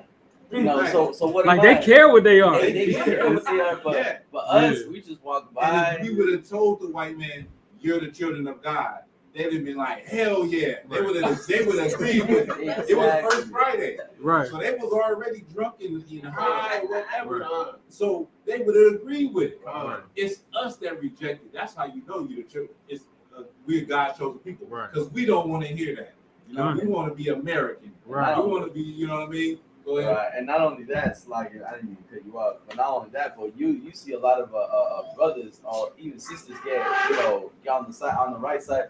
You know, they had their couple is a Edomite. Right. You know, that's how so quick they are to their own traitor to their own people. Right. That they'll get someone who is not of their own family. Right. You know, they'll get someone who basically is oppressing them, or they're gonna be like that one sister that was cleaning up her Edomite husband's closet and find a KKK costume, and I wonder how should she react to it. Right. So like, No, and that's what's crazy about that. Like, what's crazy about that is, like Paul said it best: "Ye do always resist the Holy Spirit, as your fathers did, so do ye." So, like, once again, like he brought out, nope, like black people didn't stop to talk to us, and I don't know if I saw one. I don't think I saw one come to the information table. Maybe a Hispanic brother or two. Right. Maybe. Yeah, it was a couple of Hispanic brothers that came by, right? But like for the most part, like, okay, you got them couple of Hispanic brothers, right? I counted at least 10 to 15 white people that came up and came to the information table and was like, what am I? Like, what does this mean for me? Right. If you saying that you guys are Israelites, then what does this mean for white people? They looked at that sign, then the light bulb popped in their head, then they walked to the table. Right. Like, I'm not on that sign. I'm not on that sign. Yeah. What is going on? Right. You know what I mean? Yeah. Because this is their kingdom. Right. So they don't even understand that. Like I'm nobody. Right. I'm everything right here. You know. We went to the moon. We did this. Right. You know, America is great. They got all the pride, so they can't even comprehend what's going on when they see us. right. It's like the person's such a culture vulture. He wants to join himself into this too. Right. It's like, Right. you know, Right. like, I want to be part of that too. Right. It's like, why isn't my name in there? Right. So it's like, you know, it is really the pride in them. Right. Right. Now it'd be cool. Like it'd be cool because I think y'all said somebody came up. It was a white boy that rapped. White boy came up that Right. he in the hip hop he rap or whatnot, and so that struck a chord because now you know he's living off of the culture of black people, hip hop, rap, and now he's like, damn, how can I mend this? How can I fix this and be accepted? Because now these brothers bringing out all this truth about my people being the devil. I gotta make this right. So I gotta talk my way, you know. So for my conscience, I can feel good, you know what I mean, about being a culture vulture. Right. You know what I mean? Right. And go ahead. it's like and actually we got a boot kiss from that culture vulture. Right. Because he was trying so yeah, because he was trying to convince us that, you know, I'm with you. It's like, well then, you know, y'all was up, give y'all was up a hand. Yeah, right. Because that brother, man, he went into it. It's like, well, you know, you gotta prove it though, right? You gotta prove it. And which he actually did. He proved it. You know, he kissed, you know, the boots of, you know, all the priests and you know, and all the, you know, descendants of the slaves, right? So he proved himself that day, right? Because he left, and we were like, you know what? I don't think he's gonna do it, because he left, and then he came back. He's like, okay, you know, it's 6:30. I'm here. You know, where the boots at, man? Man, when they told me y'all got a boot kiss before camp already started, I was pissed off. It was. I was like, listen. I got that on camera, but I know y'all got a picture though. Yeah, we actually got the video. So you got a question?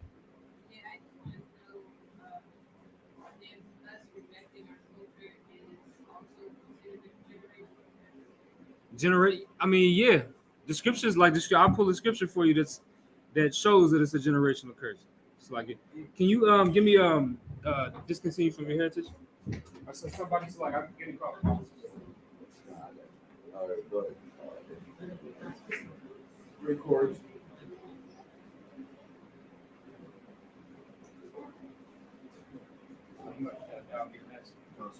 But let me just continue from here.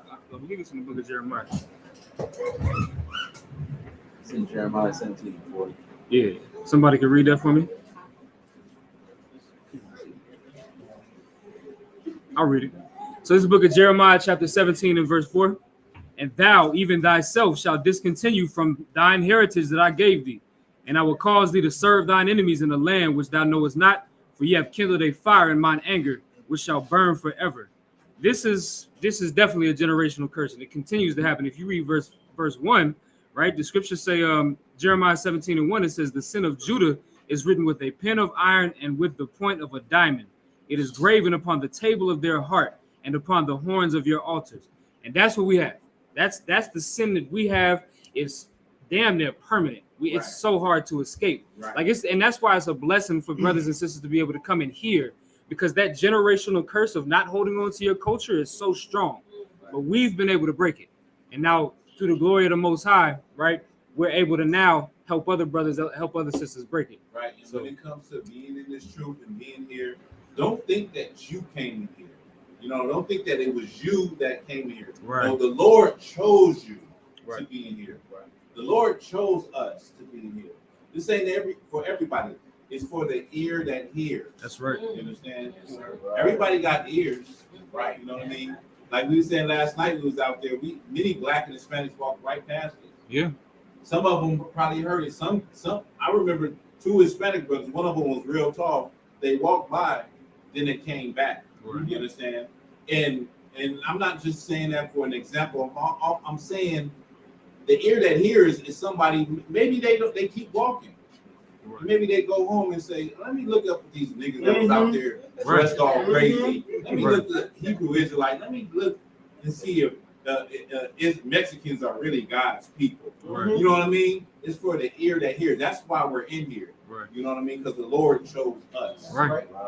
Now that just reminds me of this. Like we went over this on Thursday. Many are called, but few are chosen. Right. You know what I'm saying? And it's so hard to grasp on. Like it's easy at the same time. Right, because it's not hard to come into the truth per se, because keeping the laws, there's nothing grievous about the law. That's what the scriptures say. Right. Like 1 John 5 and 3 said that the laws are not grievous, but it's so hard to come into the truth because of us being in this captivity and being so used and accustomed to doing whatever we want to do. That's right. It's so much harder. You get what I'm saying? And if we could have just held on to these customs while we had them, it would have been easy. You know what I'm saying? Like.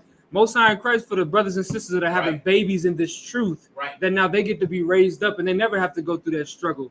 You know what I'm saying? Like society gonna be society forever. American society gonna continue to be American society. It's always gonna be that way until it gets destroyed. You get what I'm saying? So our babies that we got growing up in this truth, they know how to differentiate. Okay, no, that's wrong. They like this teacher. I just read about this yesterday. There's this teacher in this elementary school that replaced the American flag that they pledge allegiance to with a rainbow flag, with a LGBTQ flag. I heard about that story. Yeah, so they go and they praying to the LGBTQ flag because she felt like she was uncomfortable having the American flag in there, but she rather had an LGBTQ flag in there. You get what I'm saying? And like that's what our children are being taught. That's what they're being exposed to. You get what I'm saying? But the thing is, when you have a base, a solid foundation, like all my children have a solid foundation, like, no, that's wrong. This is right. So they're going to try to get you to stand up for that flag. You're going to sit the hell down in that seat. Right. They're going to try to get you to eat that pizza with pork on it. They're going to try to get you to do that. Like, listen, they can't do that. Our kids were sitting down before Colin Kaepernick during the right. Damn right. Get out of here. Get out of here. That's right. That's right. That's right. For real. No. Before it was popular. Right. We were telling our children, don't you stand up for that flag. That's right. Don't stand up for the Pledge of Allegiance. That's right. You know what I mean? Right. Yeah. Colin Kaepernick should have gotten all black and got up in here. That's right. You know what I mean? That's right. He still should, sir. still should. Right. No, damn right, and that's the point. You get what I'm saying? So yeah, no, just to answer your question, absolutely, it is a generational curse, but it can be all curses can be broken. Just like the curses of Deuteronomy 28. We don't suffer from those in the UPK. Right. When we come in here, we keep the law. So now we don't have to, those curses do not apply to us anymore, because now instead of us longing for our children all the day long, like some of these brothers, right, that get put on this child support and they women just gone off and acting a fool. I done seen multiple brothers gain custody, not just get taken off of child support, but gain custody of their child that their woman was trying to take from them. You know what I'm saying? That curse don't apply to these brothers in here, man, when you truly serving the Most High God. All right. Let's get back into it, right? Give me verse 8 again real quick. Council, from top? Yeah, from the top. Council. Zechariah chapter 12, verse 8.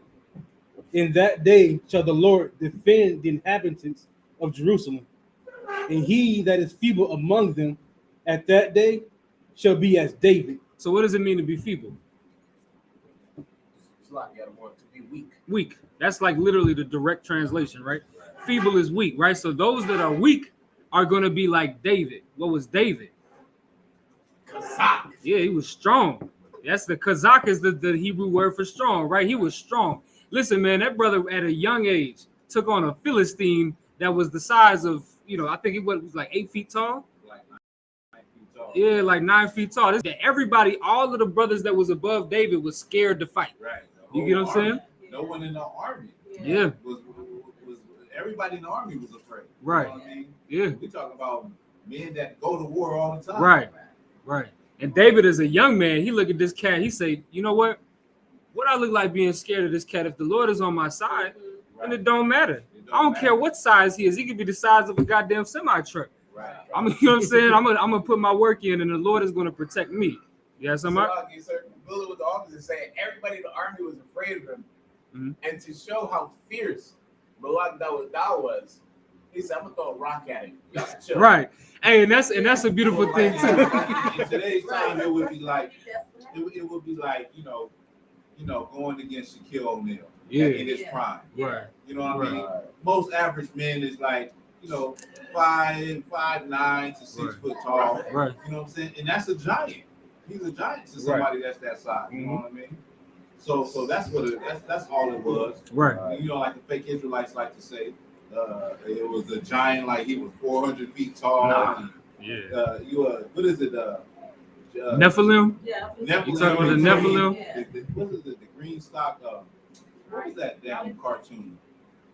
Jimmy Bean in the green stock. Oh, Jack and the Green Stock, whatever the hell it was. He was a man. He was a man. You know what I mean? He was a man, and we see men like that. We call them giants. Right. We know in the scriptures there's two kind of giants. Right. A physical giant, and it's another type of giant, like a figurative giant. Right. You know what I mean? Like LeBron James is a giant, or Kobe Bryant is a giant. Right. It is popularity. Right. You know what I mean? So yeah, man. But no one in that army. Could you imagine in that military, like the white man's military, no one wanting to fight one man? Right. That's what it was. You know what I mean? That's all it was.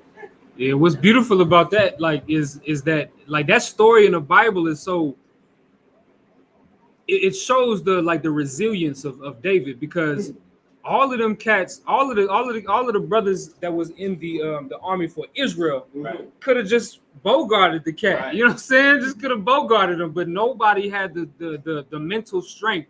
No, and this is what it really proves, is that they didn't really understand that the Most High was with them. You get what I'm saying? Because if they'd have understood that the Most High was with them, they would have been like, whoever, you know what I'm saying? Whatever, I'll go. I'll be the first to go.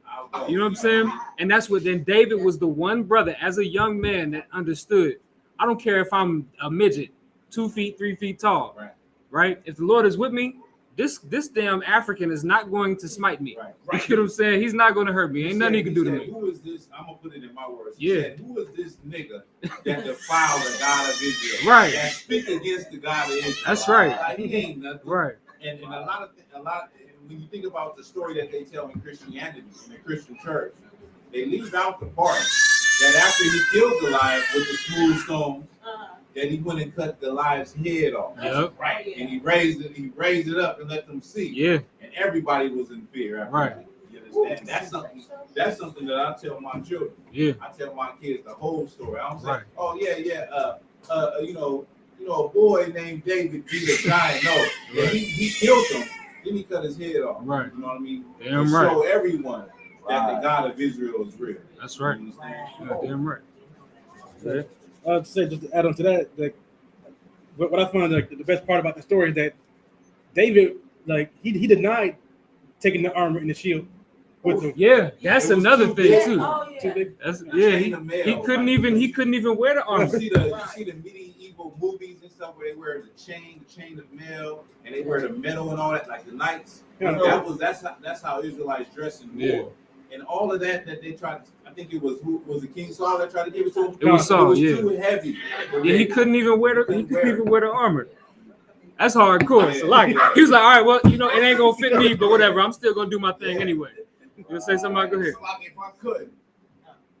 So like I said, what's so crazy about what this brother just said? He denied the armor because it was too damn heavy. Mm-hmm. Then he threw a rock. Now, as if that's not enough, look, we got a princess who didn't throw any stones, couldn't wear any armor, and still collected a king's head. Right. That's a beautiful thing too. We got a couple. Yeah. Yeah, Judith was a cold piece, man. Judith was a cold piece, and that's of course when you serve the Most High God, it doesn't matter who you are. It doesn't matter who you are. Ask Esther. Esther did the same thing in a different way. You know what I'm saying? She collected the king's head, not literally, but you know what I'm saying. But she saved her people, and how did she do that? With the natural woman, power that a woman has, her femininity. You know what I'm saying? She was able to do that. Judith did it with the same thing. She did it with the same thing. So and that's so all of like Blacks, Hispanics, and Native Americans, men and women, all have a power that is different from all these other nations. You get what I'm saying? And that's what we got to really understand, because as soon as we forget that, then we become slaves in America. You know, we forget that, then now we're just niggas and spicks in America. You know, working at some white man's job, working for Jeff Bezos. You know what I'm saying, at Amazon. Right. You know what I'm saying? Like that's what we turn into when we forget the power that we actually hold. David didn't forget the power that he held. The power that he had, he knew it wasn't in his might, it was in the Most High. Right. And we're about to read about it, right? So he that is feeble among them, like this is talking about in that day, right? The man that would normally be a weak man, the man that would normally be I don't want to say a nerd, ain't nothing wrong with being a nerd. The man that's normally weak. Man might be weak in his spirit, might be weak physically. Right. He's going to be as strong as David in that day, right? Let's keep reading. Okay. And the house of David shall be as God. As what? As God. One more time. And the house of David shall be as God. Keep going. As the angel of the Lord before them. Like, remember, the scriptures say that we are gods. Right. Like, remember, the word God in the Hebrew is Alahayim, which means power or powers. You get what I'm saying? We have power, right? But the scripture also said directly after that, but you shall fall like one of the princes and die like men. Right. You get what I'm saying? Why? We have the power, but what do we do with the power? Sell dope to our people? You get what I'm saying? Like, what do we do with that power? We don't do anything with it. So because of that, we don't understand what we have, right? We don't understand that the Most High is with us. We don't understand what David understood that day. So what do? We die. You know what I'm saying? We fall like the princes. But in this day, we'll just be as gods, right? And I'm going to show you something, right? Give me Isaiah the 35th chapter, right? Because we just read, right, that in the house of David shall be as God. We're going to be powerful. We're going to be the ruling class on the face of this earth. Who's the ruling class on the face of this earth now? So-called white man. Right. And see what he does today. The white man has the power to do anything he wants to. I literally mean anything he wants. There's a whole island set. Listen, I ain't gonna get into it, man. But there's whole territories set up where these cats can literally do whatever they want. Namely, one of them being America. Right. Do you realize that the white man establishes the law in America? And if today he wanted to make murder legal, he could. Now, murder is already legal for white people, right? Because they murder us every day in the street. Right. Now, if he wanted to make it completely legal to where there would be no punishment for it, he could do that too. He could. Like, look at what the oppressor has done in the Middle East for the last 20 years. Right. And even beyond that, if you go back, the Operation Desert Storm goes back 30 years. Right. You get what I'm saying? Look at what our oppressor has done around the entire earth. He does whatever he wants to. what he wants to do. Right. Like like the scriptures say, oh man, I'm losing it. I'm trying to remember the specific scripture that I want. Go ahead. It's like, if I could, sir, Go ahead. to build on what you're saying about it, making it legal to murder, Mm-hmm. look at what he's done with our sisters. Mm-hmm. You talking about abortion? Yes, sir. Yeah. Who feel like they can't raise up a child because they're poor like us. Right. Yeah, no, that's actually a heavy point. Is that they've also made it legal to murder babies. Right. And I don't know which other states. I know New York did it for sure, but I know a lot of states did it where up until conception you can murder that child. Right. You get what I'm saying? So like literally, you can have an abortion Now they nine months. So like now they saying something that I believe it was Captain Kahan had said years ago. He said, when it comes to abortion, they'll say that there's no life in the womb, but they'll go to Mars, right, and find one drop of water and say that that's life, right. And now people are starting to say that. The ISUPK been saying this for like 6-7 years. Right. That when they go to Mars, they say, "Oh, we discovered life. We found a little bit of bacteria, right, and it's life out there in space." But when it comes to a woman, they say, "Well, there's no life. It's just a fetus. There's no life in the womb." You know what I mean? And that just shows you how the white man is a hypocrite. That's right. Like it's on the same subject, just to show how much more the white man is the devil. Like to say that there's life in the womb, so you can abort your baby. But at the same time, if you were to murder a woman and she's found pregnant, you get charged for double homicide. Double homicide. Right. That's a beautiful correlation. Hypocrite again. Right. You know what I'm saying? Right. Go ahead. If you just make it concise. Go ahead. Yes, sir. If I could build on what the trooper just said, you get charged for double homicide if you hurt a woman, she and her baby died, right? Mm-hmm. If there's no life in the womb, what are you getting aborted? Right. Exactly. Like that's the point. You know what I'm saying? So of course, and they understand what they're doing. Like the abortion clinics is really not for it's for white people, but it's not. It's really for black people. Like white people abort babies because they feel like it. Right. Like black people abort babies because we feel like we have to. Right. You get what I'm saying? And so that's why we do it. So they knew that. Margaret Sanger knew that. How do I know? Because she said it herself. You get what I'm saying? It came out of her own mouth. She said that this is the perfect way to exterminate the black race. Right. By them killing their own baby. And you can use the pastors. And she said you could use. And what pastor did she use? Not pastor, but Jesse Jackson. He was the one. I don't know if he coined the term, but he sure the hell used it.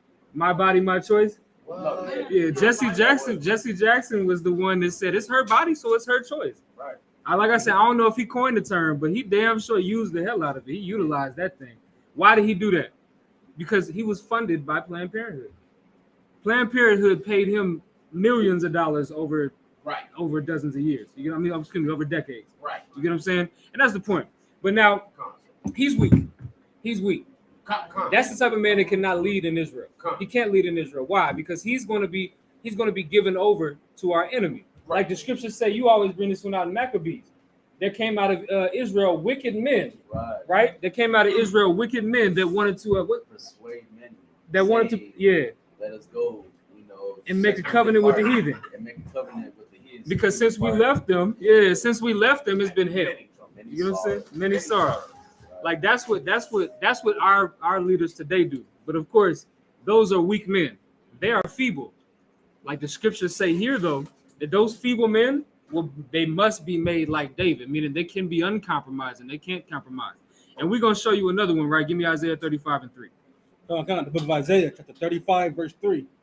Strengthen ye the weak hands, and confirm the feeble knees. So strengthen ye the weak hands. The weak hands is what? Go ahead. Yes, sir. All of the brothers that don't know yet and don't know to be strong and What do you do with your hands? Kill. Not just that. Your actions. Yeah, your actions, your works, right? So strengthen you to weak hands. Like who has weak hands? TD Jakes has weak hands because he's a weak man. Right. Because what does he do? He just teaches whatever he thinks he should teach to get more money. He wants some more money. He wants all of them tithes. He can take all them tithes, take all of the donations, right? He doesn't do the work of the Most High God, right? He does the work of his own self, right? So his hands might be strong for himself, but they're definitely weak for the Most High, right? and confirm the feeble knees. What do you do with your knees? Your knees are needed for you to do what? For you to stand, right? For you to be able to stand on something, you got to have knees, right? So you have to confirm the feeble knees, those weak knees. A lot of these cats do not have anything to stand on. Like Jesse Jackson doesn't stand on anything. Al Sharpton doesn't stand on anything. You get what I'm saying? This Christian pastor next door, he don't stand on nothing. Right. It's a lot. They spineless. Right. They spineless. Damn, that's a beautiful one. It's a beautiful one. You know what I'm saying? Ain't got no backbone, right? They're weak, right? So, but you have to do what? You have to strengthen those weak hands, and you have to confirm those feeble knees, right? Keep going. Verse 4. Verse 4. Say to them that are of a fearful heart. Of a what? Fearful heart. It's another way of being weak, is being fearful, being afraid of every goddamn thing. Listen, man, you cannot be in the truth and be afraid of anything. And that's for men and women. Men and women, you cannot be afraid of anything. Once again, in the book of 2 Maccabees, what's the chapter? I know you know the chapter. It's the 7th chapter, right? You have those 7 brothers and that mother. That mother was, I don't want to say she was, I'm going to go out on a limb, and honestly, I'm going to say she was stronger than all them brothers. Because that's their mother. A mother's nature is to nurture, right? But she said, y'all better not eat that pork. Y'all going to die today. And you better do it with vigor. Right. You get what I'm saying? Y'all better die with vigor because you serving the Most High. That's a hard thing for a mother to do, man. Right. She was shot. Like I said, I'm going to go out on a limb and say she was stronger than all of them brothers. Right. You can be strong as a woman and as a man, but that's what you have to do. You must be that way. You cannot compromise for no goddamn body, and that's a hard thing to do. Especially when, like, listen, I can sit up here and talk all day long. I can sit up here and say, listen, if this happened, I'm doing this. If this happened, I'm doing this. Right. It's only until you get tested, until you know, maybe I am a coward. Right. Or what I've been saying all this time, I'm going to stand on it. It's up to you. You get what I'm saying? But when you get tested, that's when you find out for sure. A lot of brothers, man, listen, go out to camp for their first time and be like, I don't know if I'm with this. You get what I'm saying? And they buckle up. But the brothers that stay in here are the ones that go out to camp and know, I might die today. That's right. You get what I'm saying? And what makes a strong woman also is knowing that her husband's going out to camp and might die today. Right. That makes a strong woman too. And that's what we have to be. We have to be those types of people. And it takes both of those things to make a strong nation. We got to have both of those things. Because some of these women, man, they'll be pissed off you go out to camp. Right. I heard so many stories about, in the old school, brothers going out to camp and they getting kicked out their house because they went out to camp that day. You know what I'm saying? Like, or if they went to the Passover. Or if they went to any of the feast days. Going to class too much. You don't spend enough time with me. Brothers losing their jobs. Yeah. They go to the Passover. Right. Can't take no time off, and they get fired for going to the Passover. Right. It's the most high of everything. You know, that's right. Right. And the thing about that is that even when you give the weeks in advance, hey, I'm going to Passover. I'm gonna take this day off, and it's like, all right, and then out of nowhere, it's like, oh, you fired. Right. It's like, yep. I let you know. I let you know what happened. I let you know I wasn't gonna be here. It's like, oh no, we needed you. And that takes us. Right. It's like, go ahead. I was gonna say that takes a strong brother like this brother here. He went through that. Right. You know what I'm saying? This brother went through that, man, and he's still here. He didn't give up on the truth because he lost something for the truth. Right. Yeah, damn right. And that's only because of the glory of the Most. Like the Most High gets all the glory for that because he put the spirit on this brother. I could tell you all types of stories about this brother, man. When he first came in here, I could tell you stories about this brother. You know what I'm saying? Like this brother. Nah, just for a second, because I know we about to run over. Because like I said, there's so many stories to be told about this brother, but just on that specific subject, he could have been like, damn, I lost my job because I went to hang with these niggas at the Passover and serve God. Damn, I'm not doing this. I'd rather just be in the world and go get a job and stay at the job and never get in trouble for anything. And so like if you ruin a brother's money, man, that'll get you. That'll get you, yeah. You know what I'm saying? But in it, so like on top of that, you get what I'm saying? The brother, of course, he kept his faith in the Most High God. And of course, because of the brotherhood of the ISUPK, we didn't allow the brother to stumble. Right. We didn't allow him to fall. Right. And that's all being strong. That's what this is. Like, we've been weak before. Some of us might have left, a situation because of money before. Like money used to run our lives. Damn problem, sure. We all Black Hispanic. Money used to run our lives. But when we come in here, it's not the money that runs our lives, it's the Most High. Money is just a defense.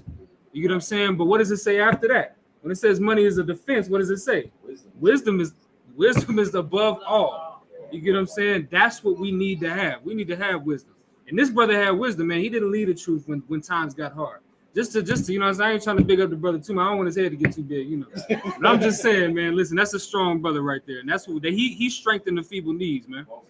Damn right. So if I could be a brother to my brother real quick, sir. Go ahead. If it's to why with you, I don't want you. Mm-hmm. Like I know my brother. Like I done had some stuff go down with my kidneys where I can't lift certain things for years. And my brother, Officer Matza knows this, just like my brother, Officer Abayat knows this, just like my brother, Officer Barak knows this.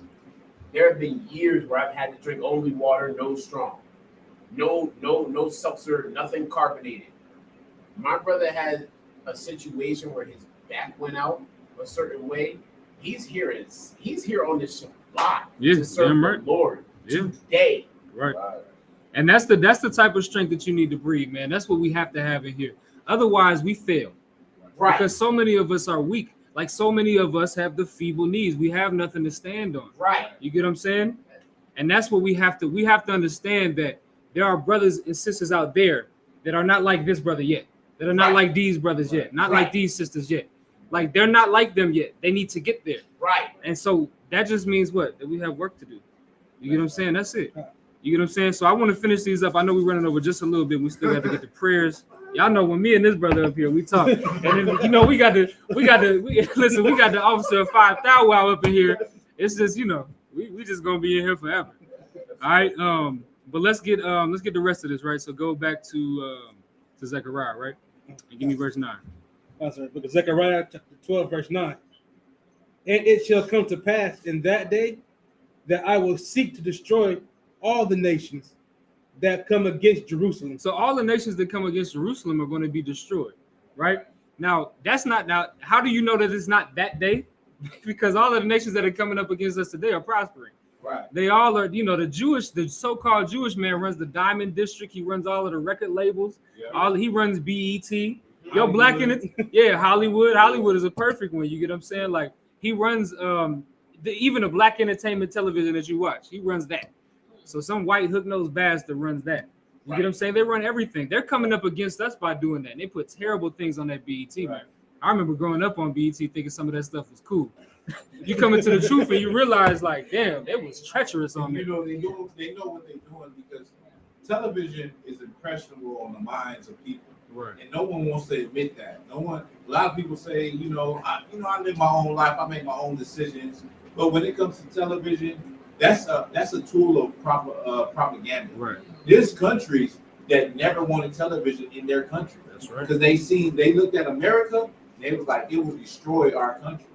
Next thing you know, we'll have gay parades. Right. You know, so there's countries that are like, nah, we don't want television in our country. We would rather people live without television, because it is a tool of propaganda.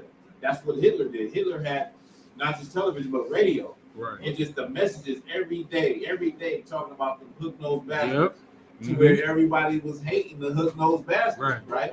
So television, it has not been a tool that helped and elevate Black and Hispanic people. You know what I mean? It destroys us because of the images that they put out, right? Especially when it comes to the music, our sisters being on there like video vixens. You know what I mean? And just the negative images that you get on television, they do affect us as a people. And if I could, sir, what's crazy about that is the first hip hop was what? Sugar Hill Gang. What was they talking about? Was they talking about killing people? They was talking about dancing, having a good time, right? Now, who was the first group that was to come out after that was NWA, that came out with the kill. I mean the what you call it? The gangster hip hop. Who was their manager? It was a white man. Specifically a Jewish white man. Right. You get what I'm saying? He propagated that to our people. Right. We didn't want that. We just wanted to dance and have fun. Right. That's what we wanted. We wanted to listen to Sugar Hill Gang and dance. You know what I'm saying? Hip hop, hippie to the hop, whatever the case. Because you know what I'm saying? At the end of the day, music is fun to listen to, but it is also influential. Right. You know what I mean? Right.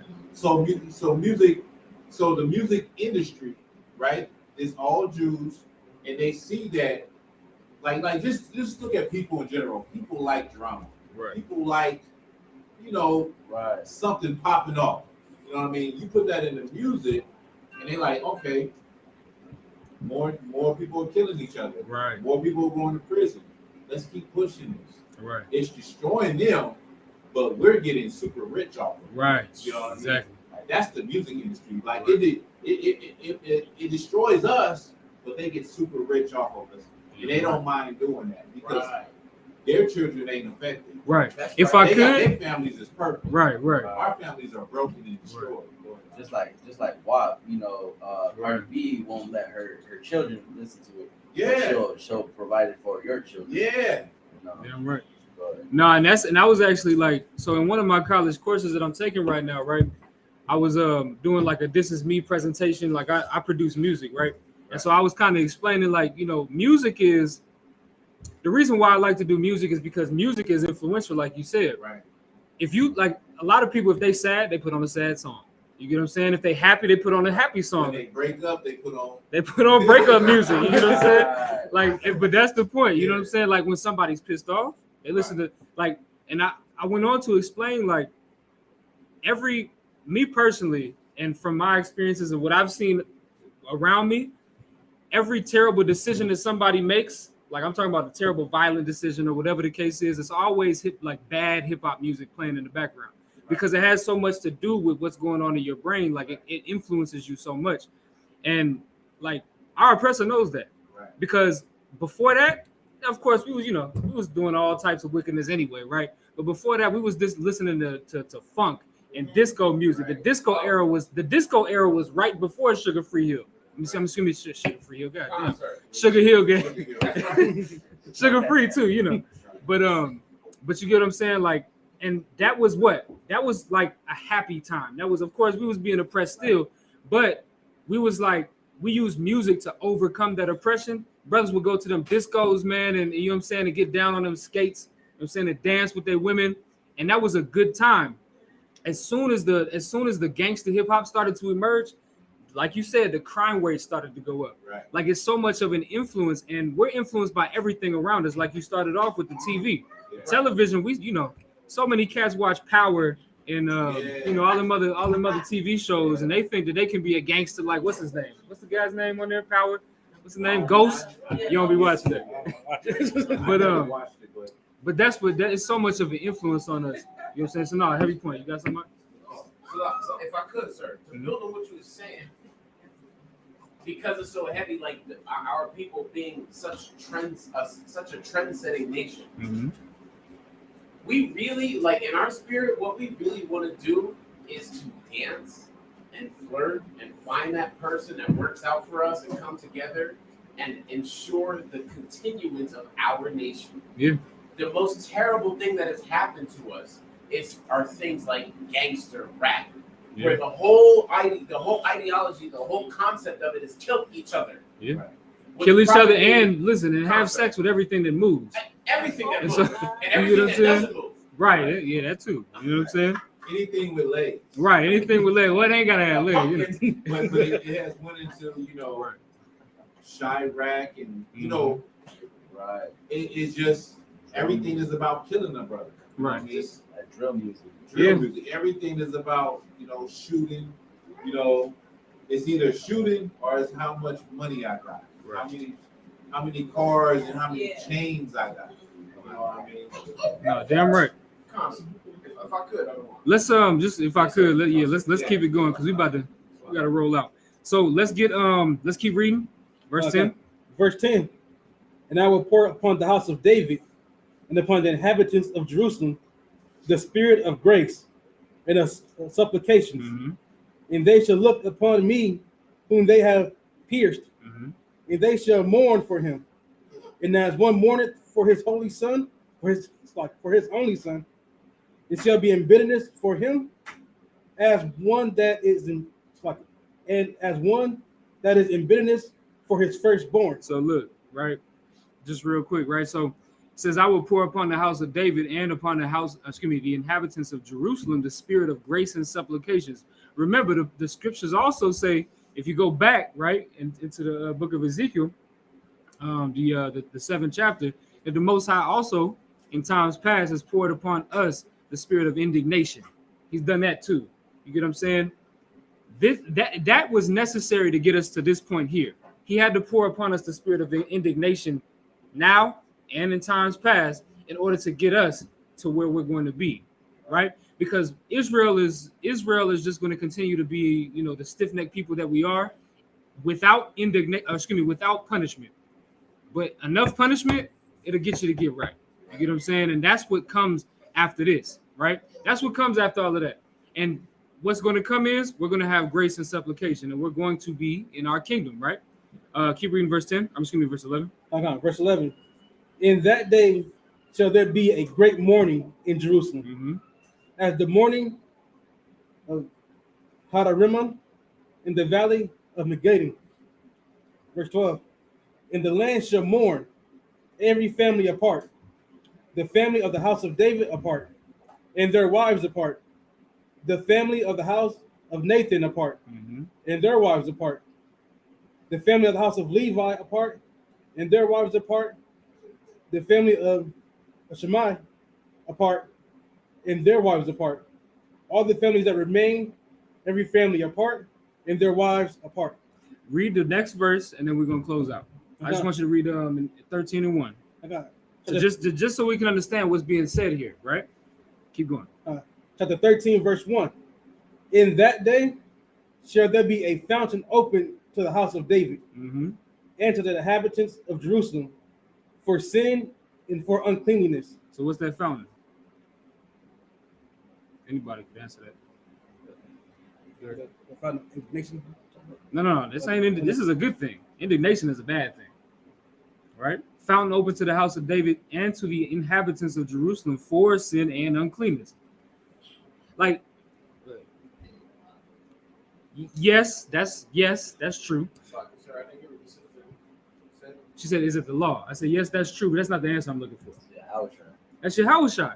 Like, think about what Yahushua said to the woman at the well. He has the what? A fountain of living water. That's what Yahushua has. In this day, in when Christ returns and establishes the kingdom of heaven, we will forever have that fountain of living water. And we will never thirst again, like he said to the woman at the well. If you would have asked for this water, you want physical water that just quenches your thirst for a couple of minutes. And you're going to need another sip of this water. You get what I'm saying? But what does he have? He said he has everlasting water. He has a fountain of everlasting water. And that's what we have to go for. We go for, in Israel, we go for temporary things, temporary fulfillment. Right? Like water baptism. Water baptism. That's a perfect one. I was going to go into drugs. But water baptism is perfect. You get what I'm saying? Why? Because you get dipped in that water and you come out, and they tell you now you saved. Right? That's what they tell you. They tell you saved when you come out of that water. Well, the scriptures say that he that endured to the end is saved. Right. So, but they tell you, they give you the illusion that, okay, now I've been baptized, I'm good. We all fall short of the glory of the Most High. So, after I've been baptized, as long as I've been dipped in that water, I can sin a little bit here and there.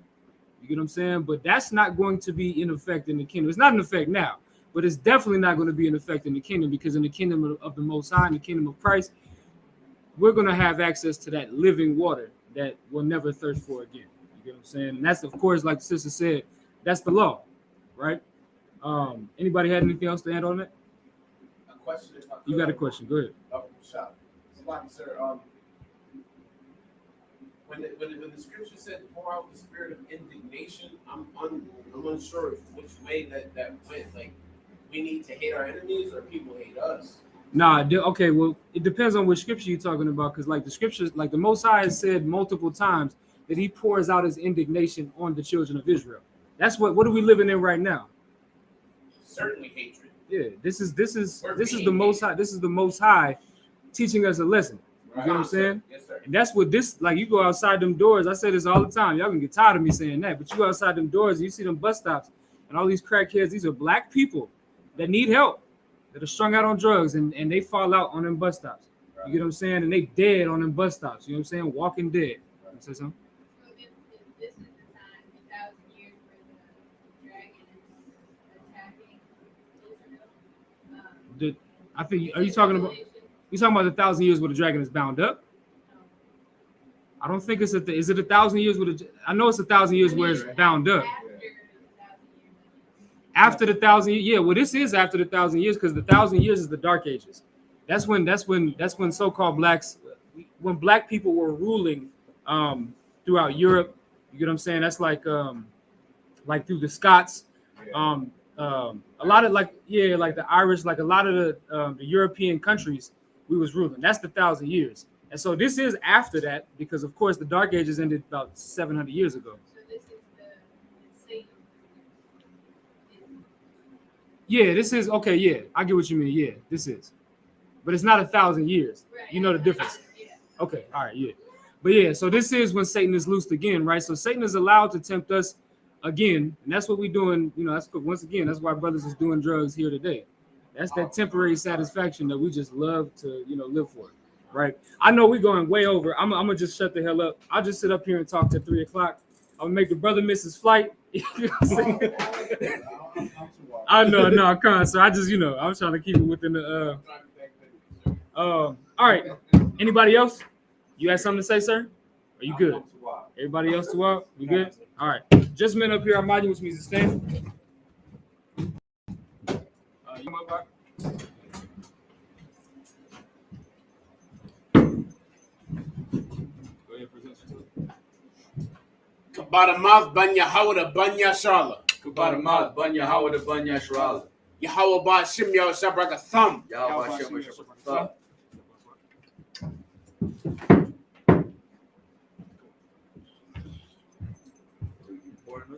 Yeah.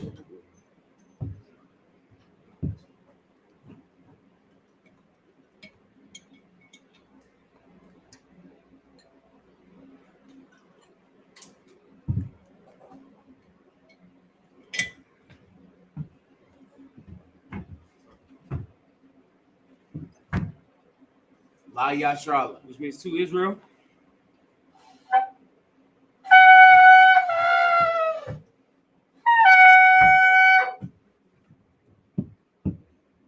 All right. Everybody else on Madium, which means to stand. Panyakudan, which means to face the east. We'll start with the Lord's Prayer in the Hebrew. Abanawa. Shabbat Shemayim. Kodash. Hayah. Shamka. Yahweh. Malak Malak Taba'ah. Ratazaka. Hayah. Aisha. Ba'arataza. The Wa. Hayah. Bashamayim. Nathanaw. Lacham. Kal. Yawam. Wasalachnawa. Chawawathinawa. Wasalachnawa. Chawawathinawa. Wala'ah. Tabayanawa. Banasaya one. Abal. Hawashanawa. Mayan. Right. Kaya. Laka. Hamalakwa. Wa'ala. Wa'atha La'aywalamyum. Aman.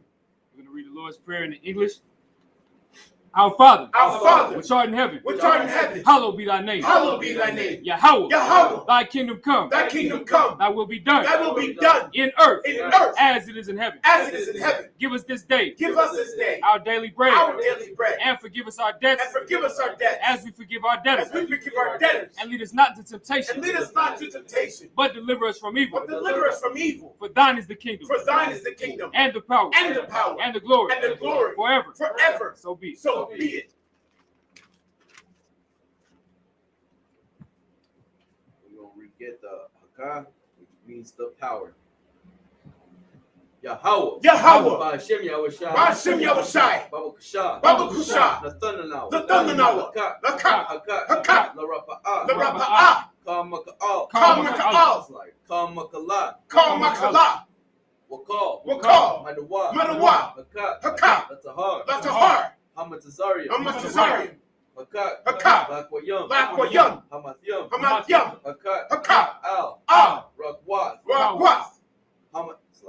Hatama'ala. The Garshan. Ba'ashem Yahushai. The Waraman. We're going to read the power in the English. Yahweh. In the name of Yahushai. Please give us the power. The power to heal all manner of sickness.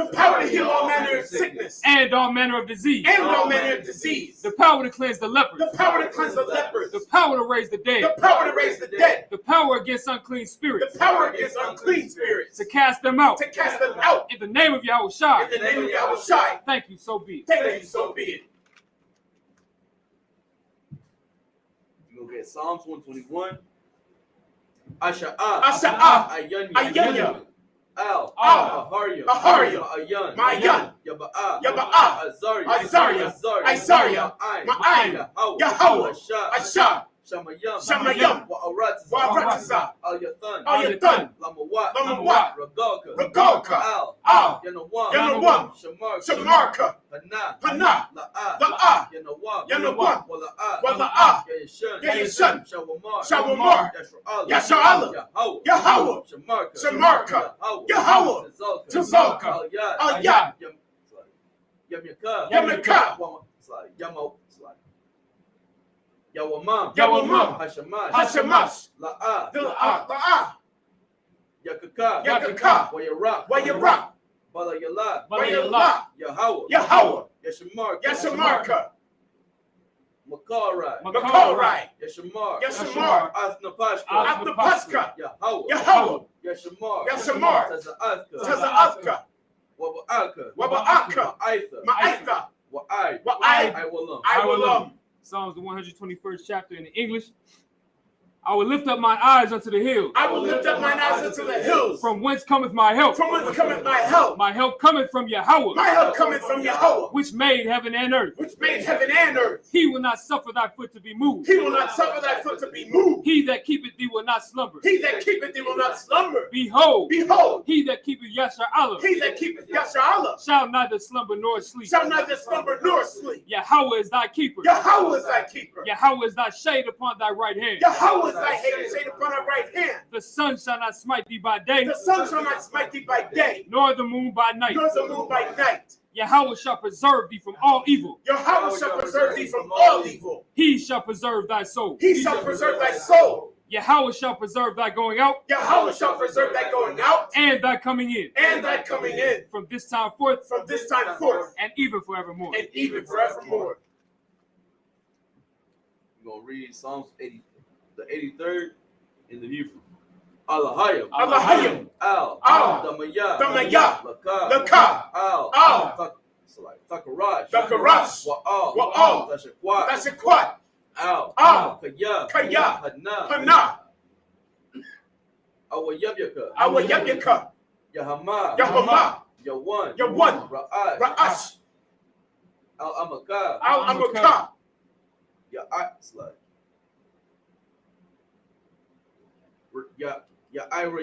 Ya'irayamwa. Sawada.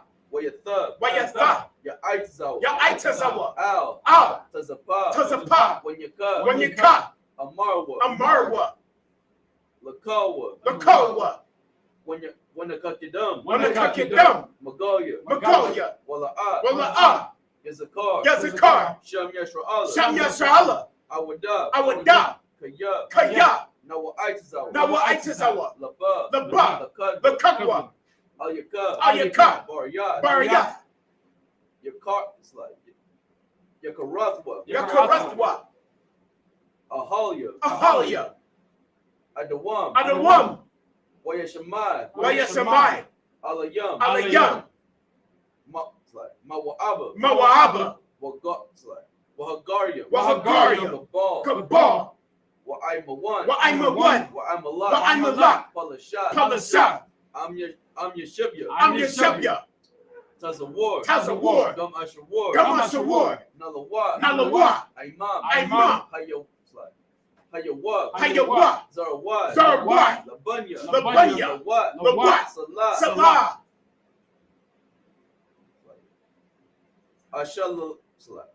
Ashalaham.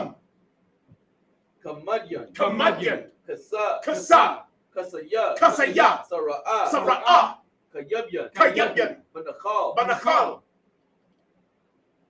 Kayeshwan. Nashamadwa. Ba'ayan. Da'ara. Hayawa. Daman. La'adama. Shayathamwa. Nada. Yamawa. Ka'ira. Wakazabak.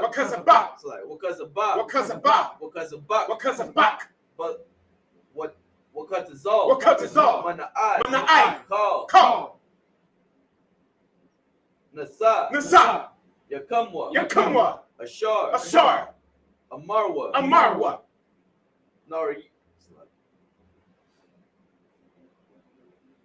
Nayarasha. Lanawa. Af. Na'awat. Alahayim. Alahaya. Shayathamwa. Kagagala. Kakwash. Lapanya. Roboka. Kaash. Ba'ira. Ya'ira. Wa.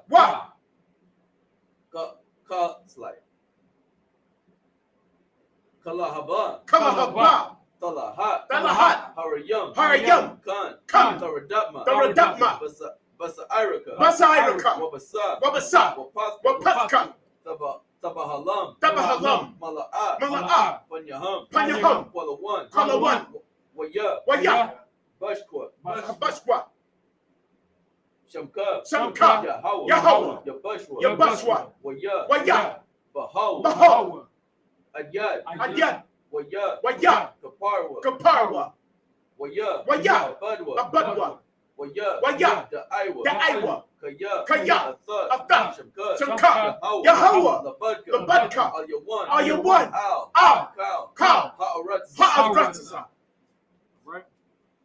We're going to read the Psalms 83rd chapter in the English. Keep not thou silence, O Yahweh. Keep not thy silence, O Yahweh. Hold not thy peace. Hold not thy peace. And be not still. And be not still. O Yahweh. O Yahweh. For lo, thine enemies make a tumult. Thine enemies make a tumult. And they that hate thee have lifted up the head. And they that hate thee have lifted up the head. They have taken crafty counsel against thy people. They have taken crafty counsel against thy people. And consulted against thy hidden And ones. consulted against thy hidden ones. They have said, Come, and let us cut them off from being a nation. and let us cut them off from being a nation. That the name of Yashar'Allah may be no more in remembrance. May be no more in remembrance. For they have consulted together with one consent. For they have consulted together with one consent. They are confederate against thee. They are confederate against thee. The tabernacles of Edom. The tabernacles of Edom. And the Ishmaelites. And the Israelites. Of Moab. And the Hagarenes. And the Hagarenes. Gabal. And Ammon. And Amalek. The Philistines. With the inhabitants of Tyre. Assur also is joined with them. They have hope in the children of Lot. Salah. Do unto them as unto the Midianites. As to Sisera. As to Jabin. At the brook of Kasan. Which perished that endured. They became as dung for the earth. Make their nobles like a ram. And like Zaire. Yea. All their princes as Zabah. And as Zalmunna. Who said, let us take to ourselves. The houses of Yahweh in possession. O Yahweh. Make them like a wheel. As the stubble before the wind. As the fire burneth the wood. And as the flame setteth the mountains on fire. So persecute them with thy tempest. And make them afraid with thy storm. Fill their faces with shame. That they may seek thy name. O Yahweh. Let them be confounded in trouble forever. Yea. Let them be put to shame and perish. That men may know that thou, whose name alone is Yahweh, art the most high over all the earth. We're going to get the blessings in the Hebrew. Barakatha Yahweh. Wa Yahweh Shai. Wa Mayaka'Allah. Wa Alahayim. Matazab Ya'ah. Alawab Yahana. Hasaranyam. Hakayayam. Wa'akwathiam. Yahweh. Ba'ashem Yahushai. The water of man. We're going to read the blessings in the English. Bless you, Yahweh. Bless you, Yahweh. And Yahweh Shai. And Yahweh Shai. And Michael. And Michael. And the angels. And the angels. Commanding General Yahana. Commanding General Yahana. The generals. The general. The captains. The captains. The officers. The officers. The troopers. The troopers. And the sisters. And the sisters. Yahweh. Yahweh. In the name of Yahweh Shai. In the name of Yahweh Shai. Thank you, so be it. Thank you, so be it. All right. Sorry while you're Shabyum. Y'all can be seated. All right. Any brothers want to be anointed with oil? Come. Go ahead, step to the front if you want to be anointed with oil. Make some room. The brother gonna come up.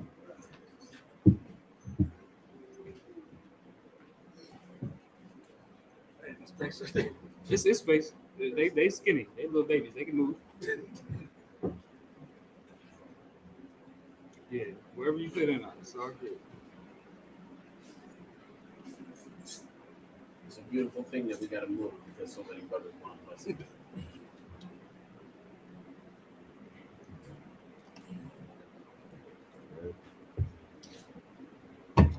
All right, we're gonna say these prayers up here. All right, and then we're gonna point to you, and we'll repeat your name. You'll say your name. We'll repeat it 3 times. All right. Yabaraki Yahweh. Yabaraki Yahweh. Waya Shamarka. Waya Shamarka. Ya'ar Yahweh. Ya'ar Yahweh. Pan Yahweh. Pan Yahweh. Alyaka. Waya Kanka. Yasha'ar Yahweh. Yasha'ar Yahweh. Pan Yahweh. Pan Yahweh. Alyaka. Alyaka. Waya Shamlaka. Waya Shamlaka. Shalom. Shalom. Yahweh. Yahweh. Basham. Basham. Yahweh Shai. Yahweh Shai. Barak. Barak. Rapah. Rapah. Magun. Magun. Hagun. Hagun. Razan. Razan. Razan. Razan. Razan. Razan. Kabadama. Kabadama. Kabadama. Kabadama. Kabadama. Kabadama. Genesis. Genesis. Genesis. Genesis. Genesis. Genesis. Shai. Shai. Shai. By Shem Yahweh Shai. By Shem Yahweh Shai. The water Amun. The water Amun. All right, clap it up. Y'all can be seated. All right, any sisters that want to be anointed, you can step up now. All right. Same thing. Y'all already know the drill.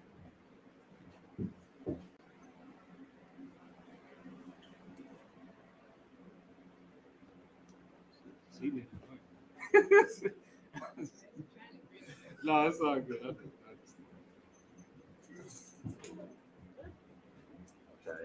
I ain't trying to go to the eye.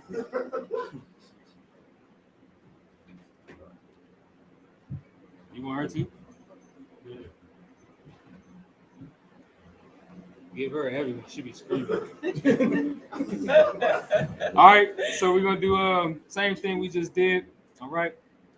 We're gonna say the anointing prayer. Anybody want to know? You find this in Numbers, the 6th chapter, the 22nd verse through 27 verses. All right.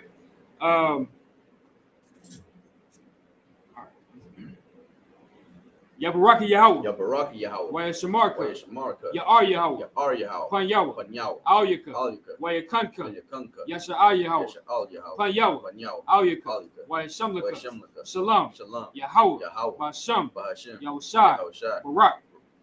Barak. Rapah. Rapah. Magun. Magun. Hagun. Hagun. Kana. Kana. Kana. Kiki. Kiki. Kiki. Kiki. Takoya. Takoya. Takoya. Nara. Nara. Nara. By Shem Yahweh Shai, the water. It's like it's the water I'm on. The water I'm on. All right, what we just said is Yahweh bless thee and keep thee. Yahweh make his face shine upon thee and be gracious unto thee. Yahweh lift up his countenance upon thee and give thee peace. Yahweh, in the name of Yahweh Shai, bless, heal, shield, protect these brothers, these sisters. All right. So with that, just men of Israel, Majim, please stand. Give a courtesy salute to salute out the class. Excuse me, sir. You coming out? Yes, sir. No, sir.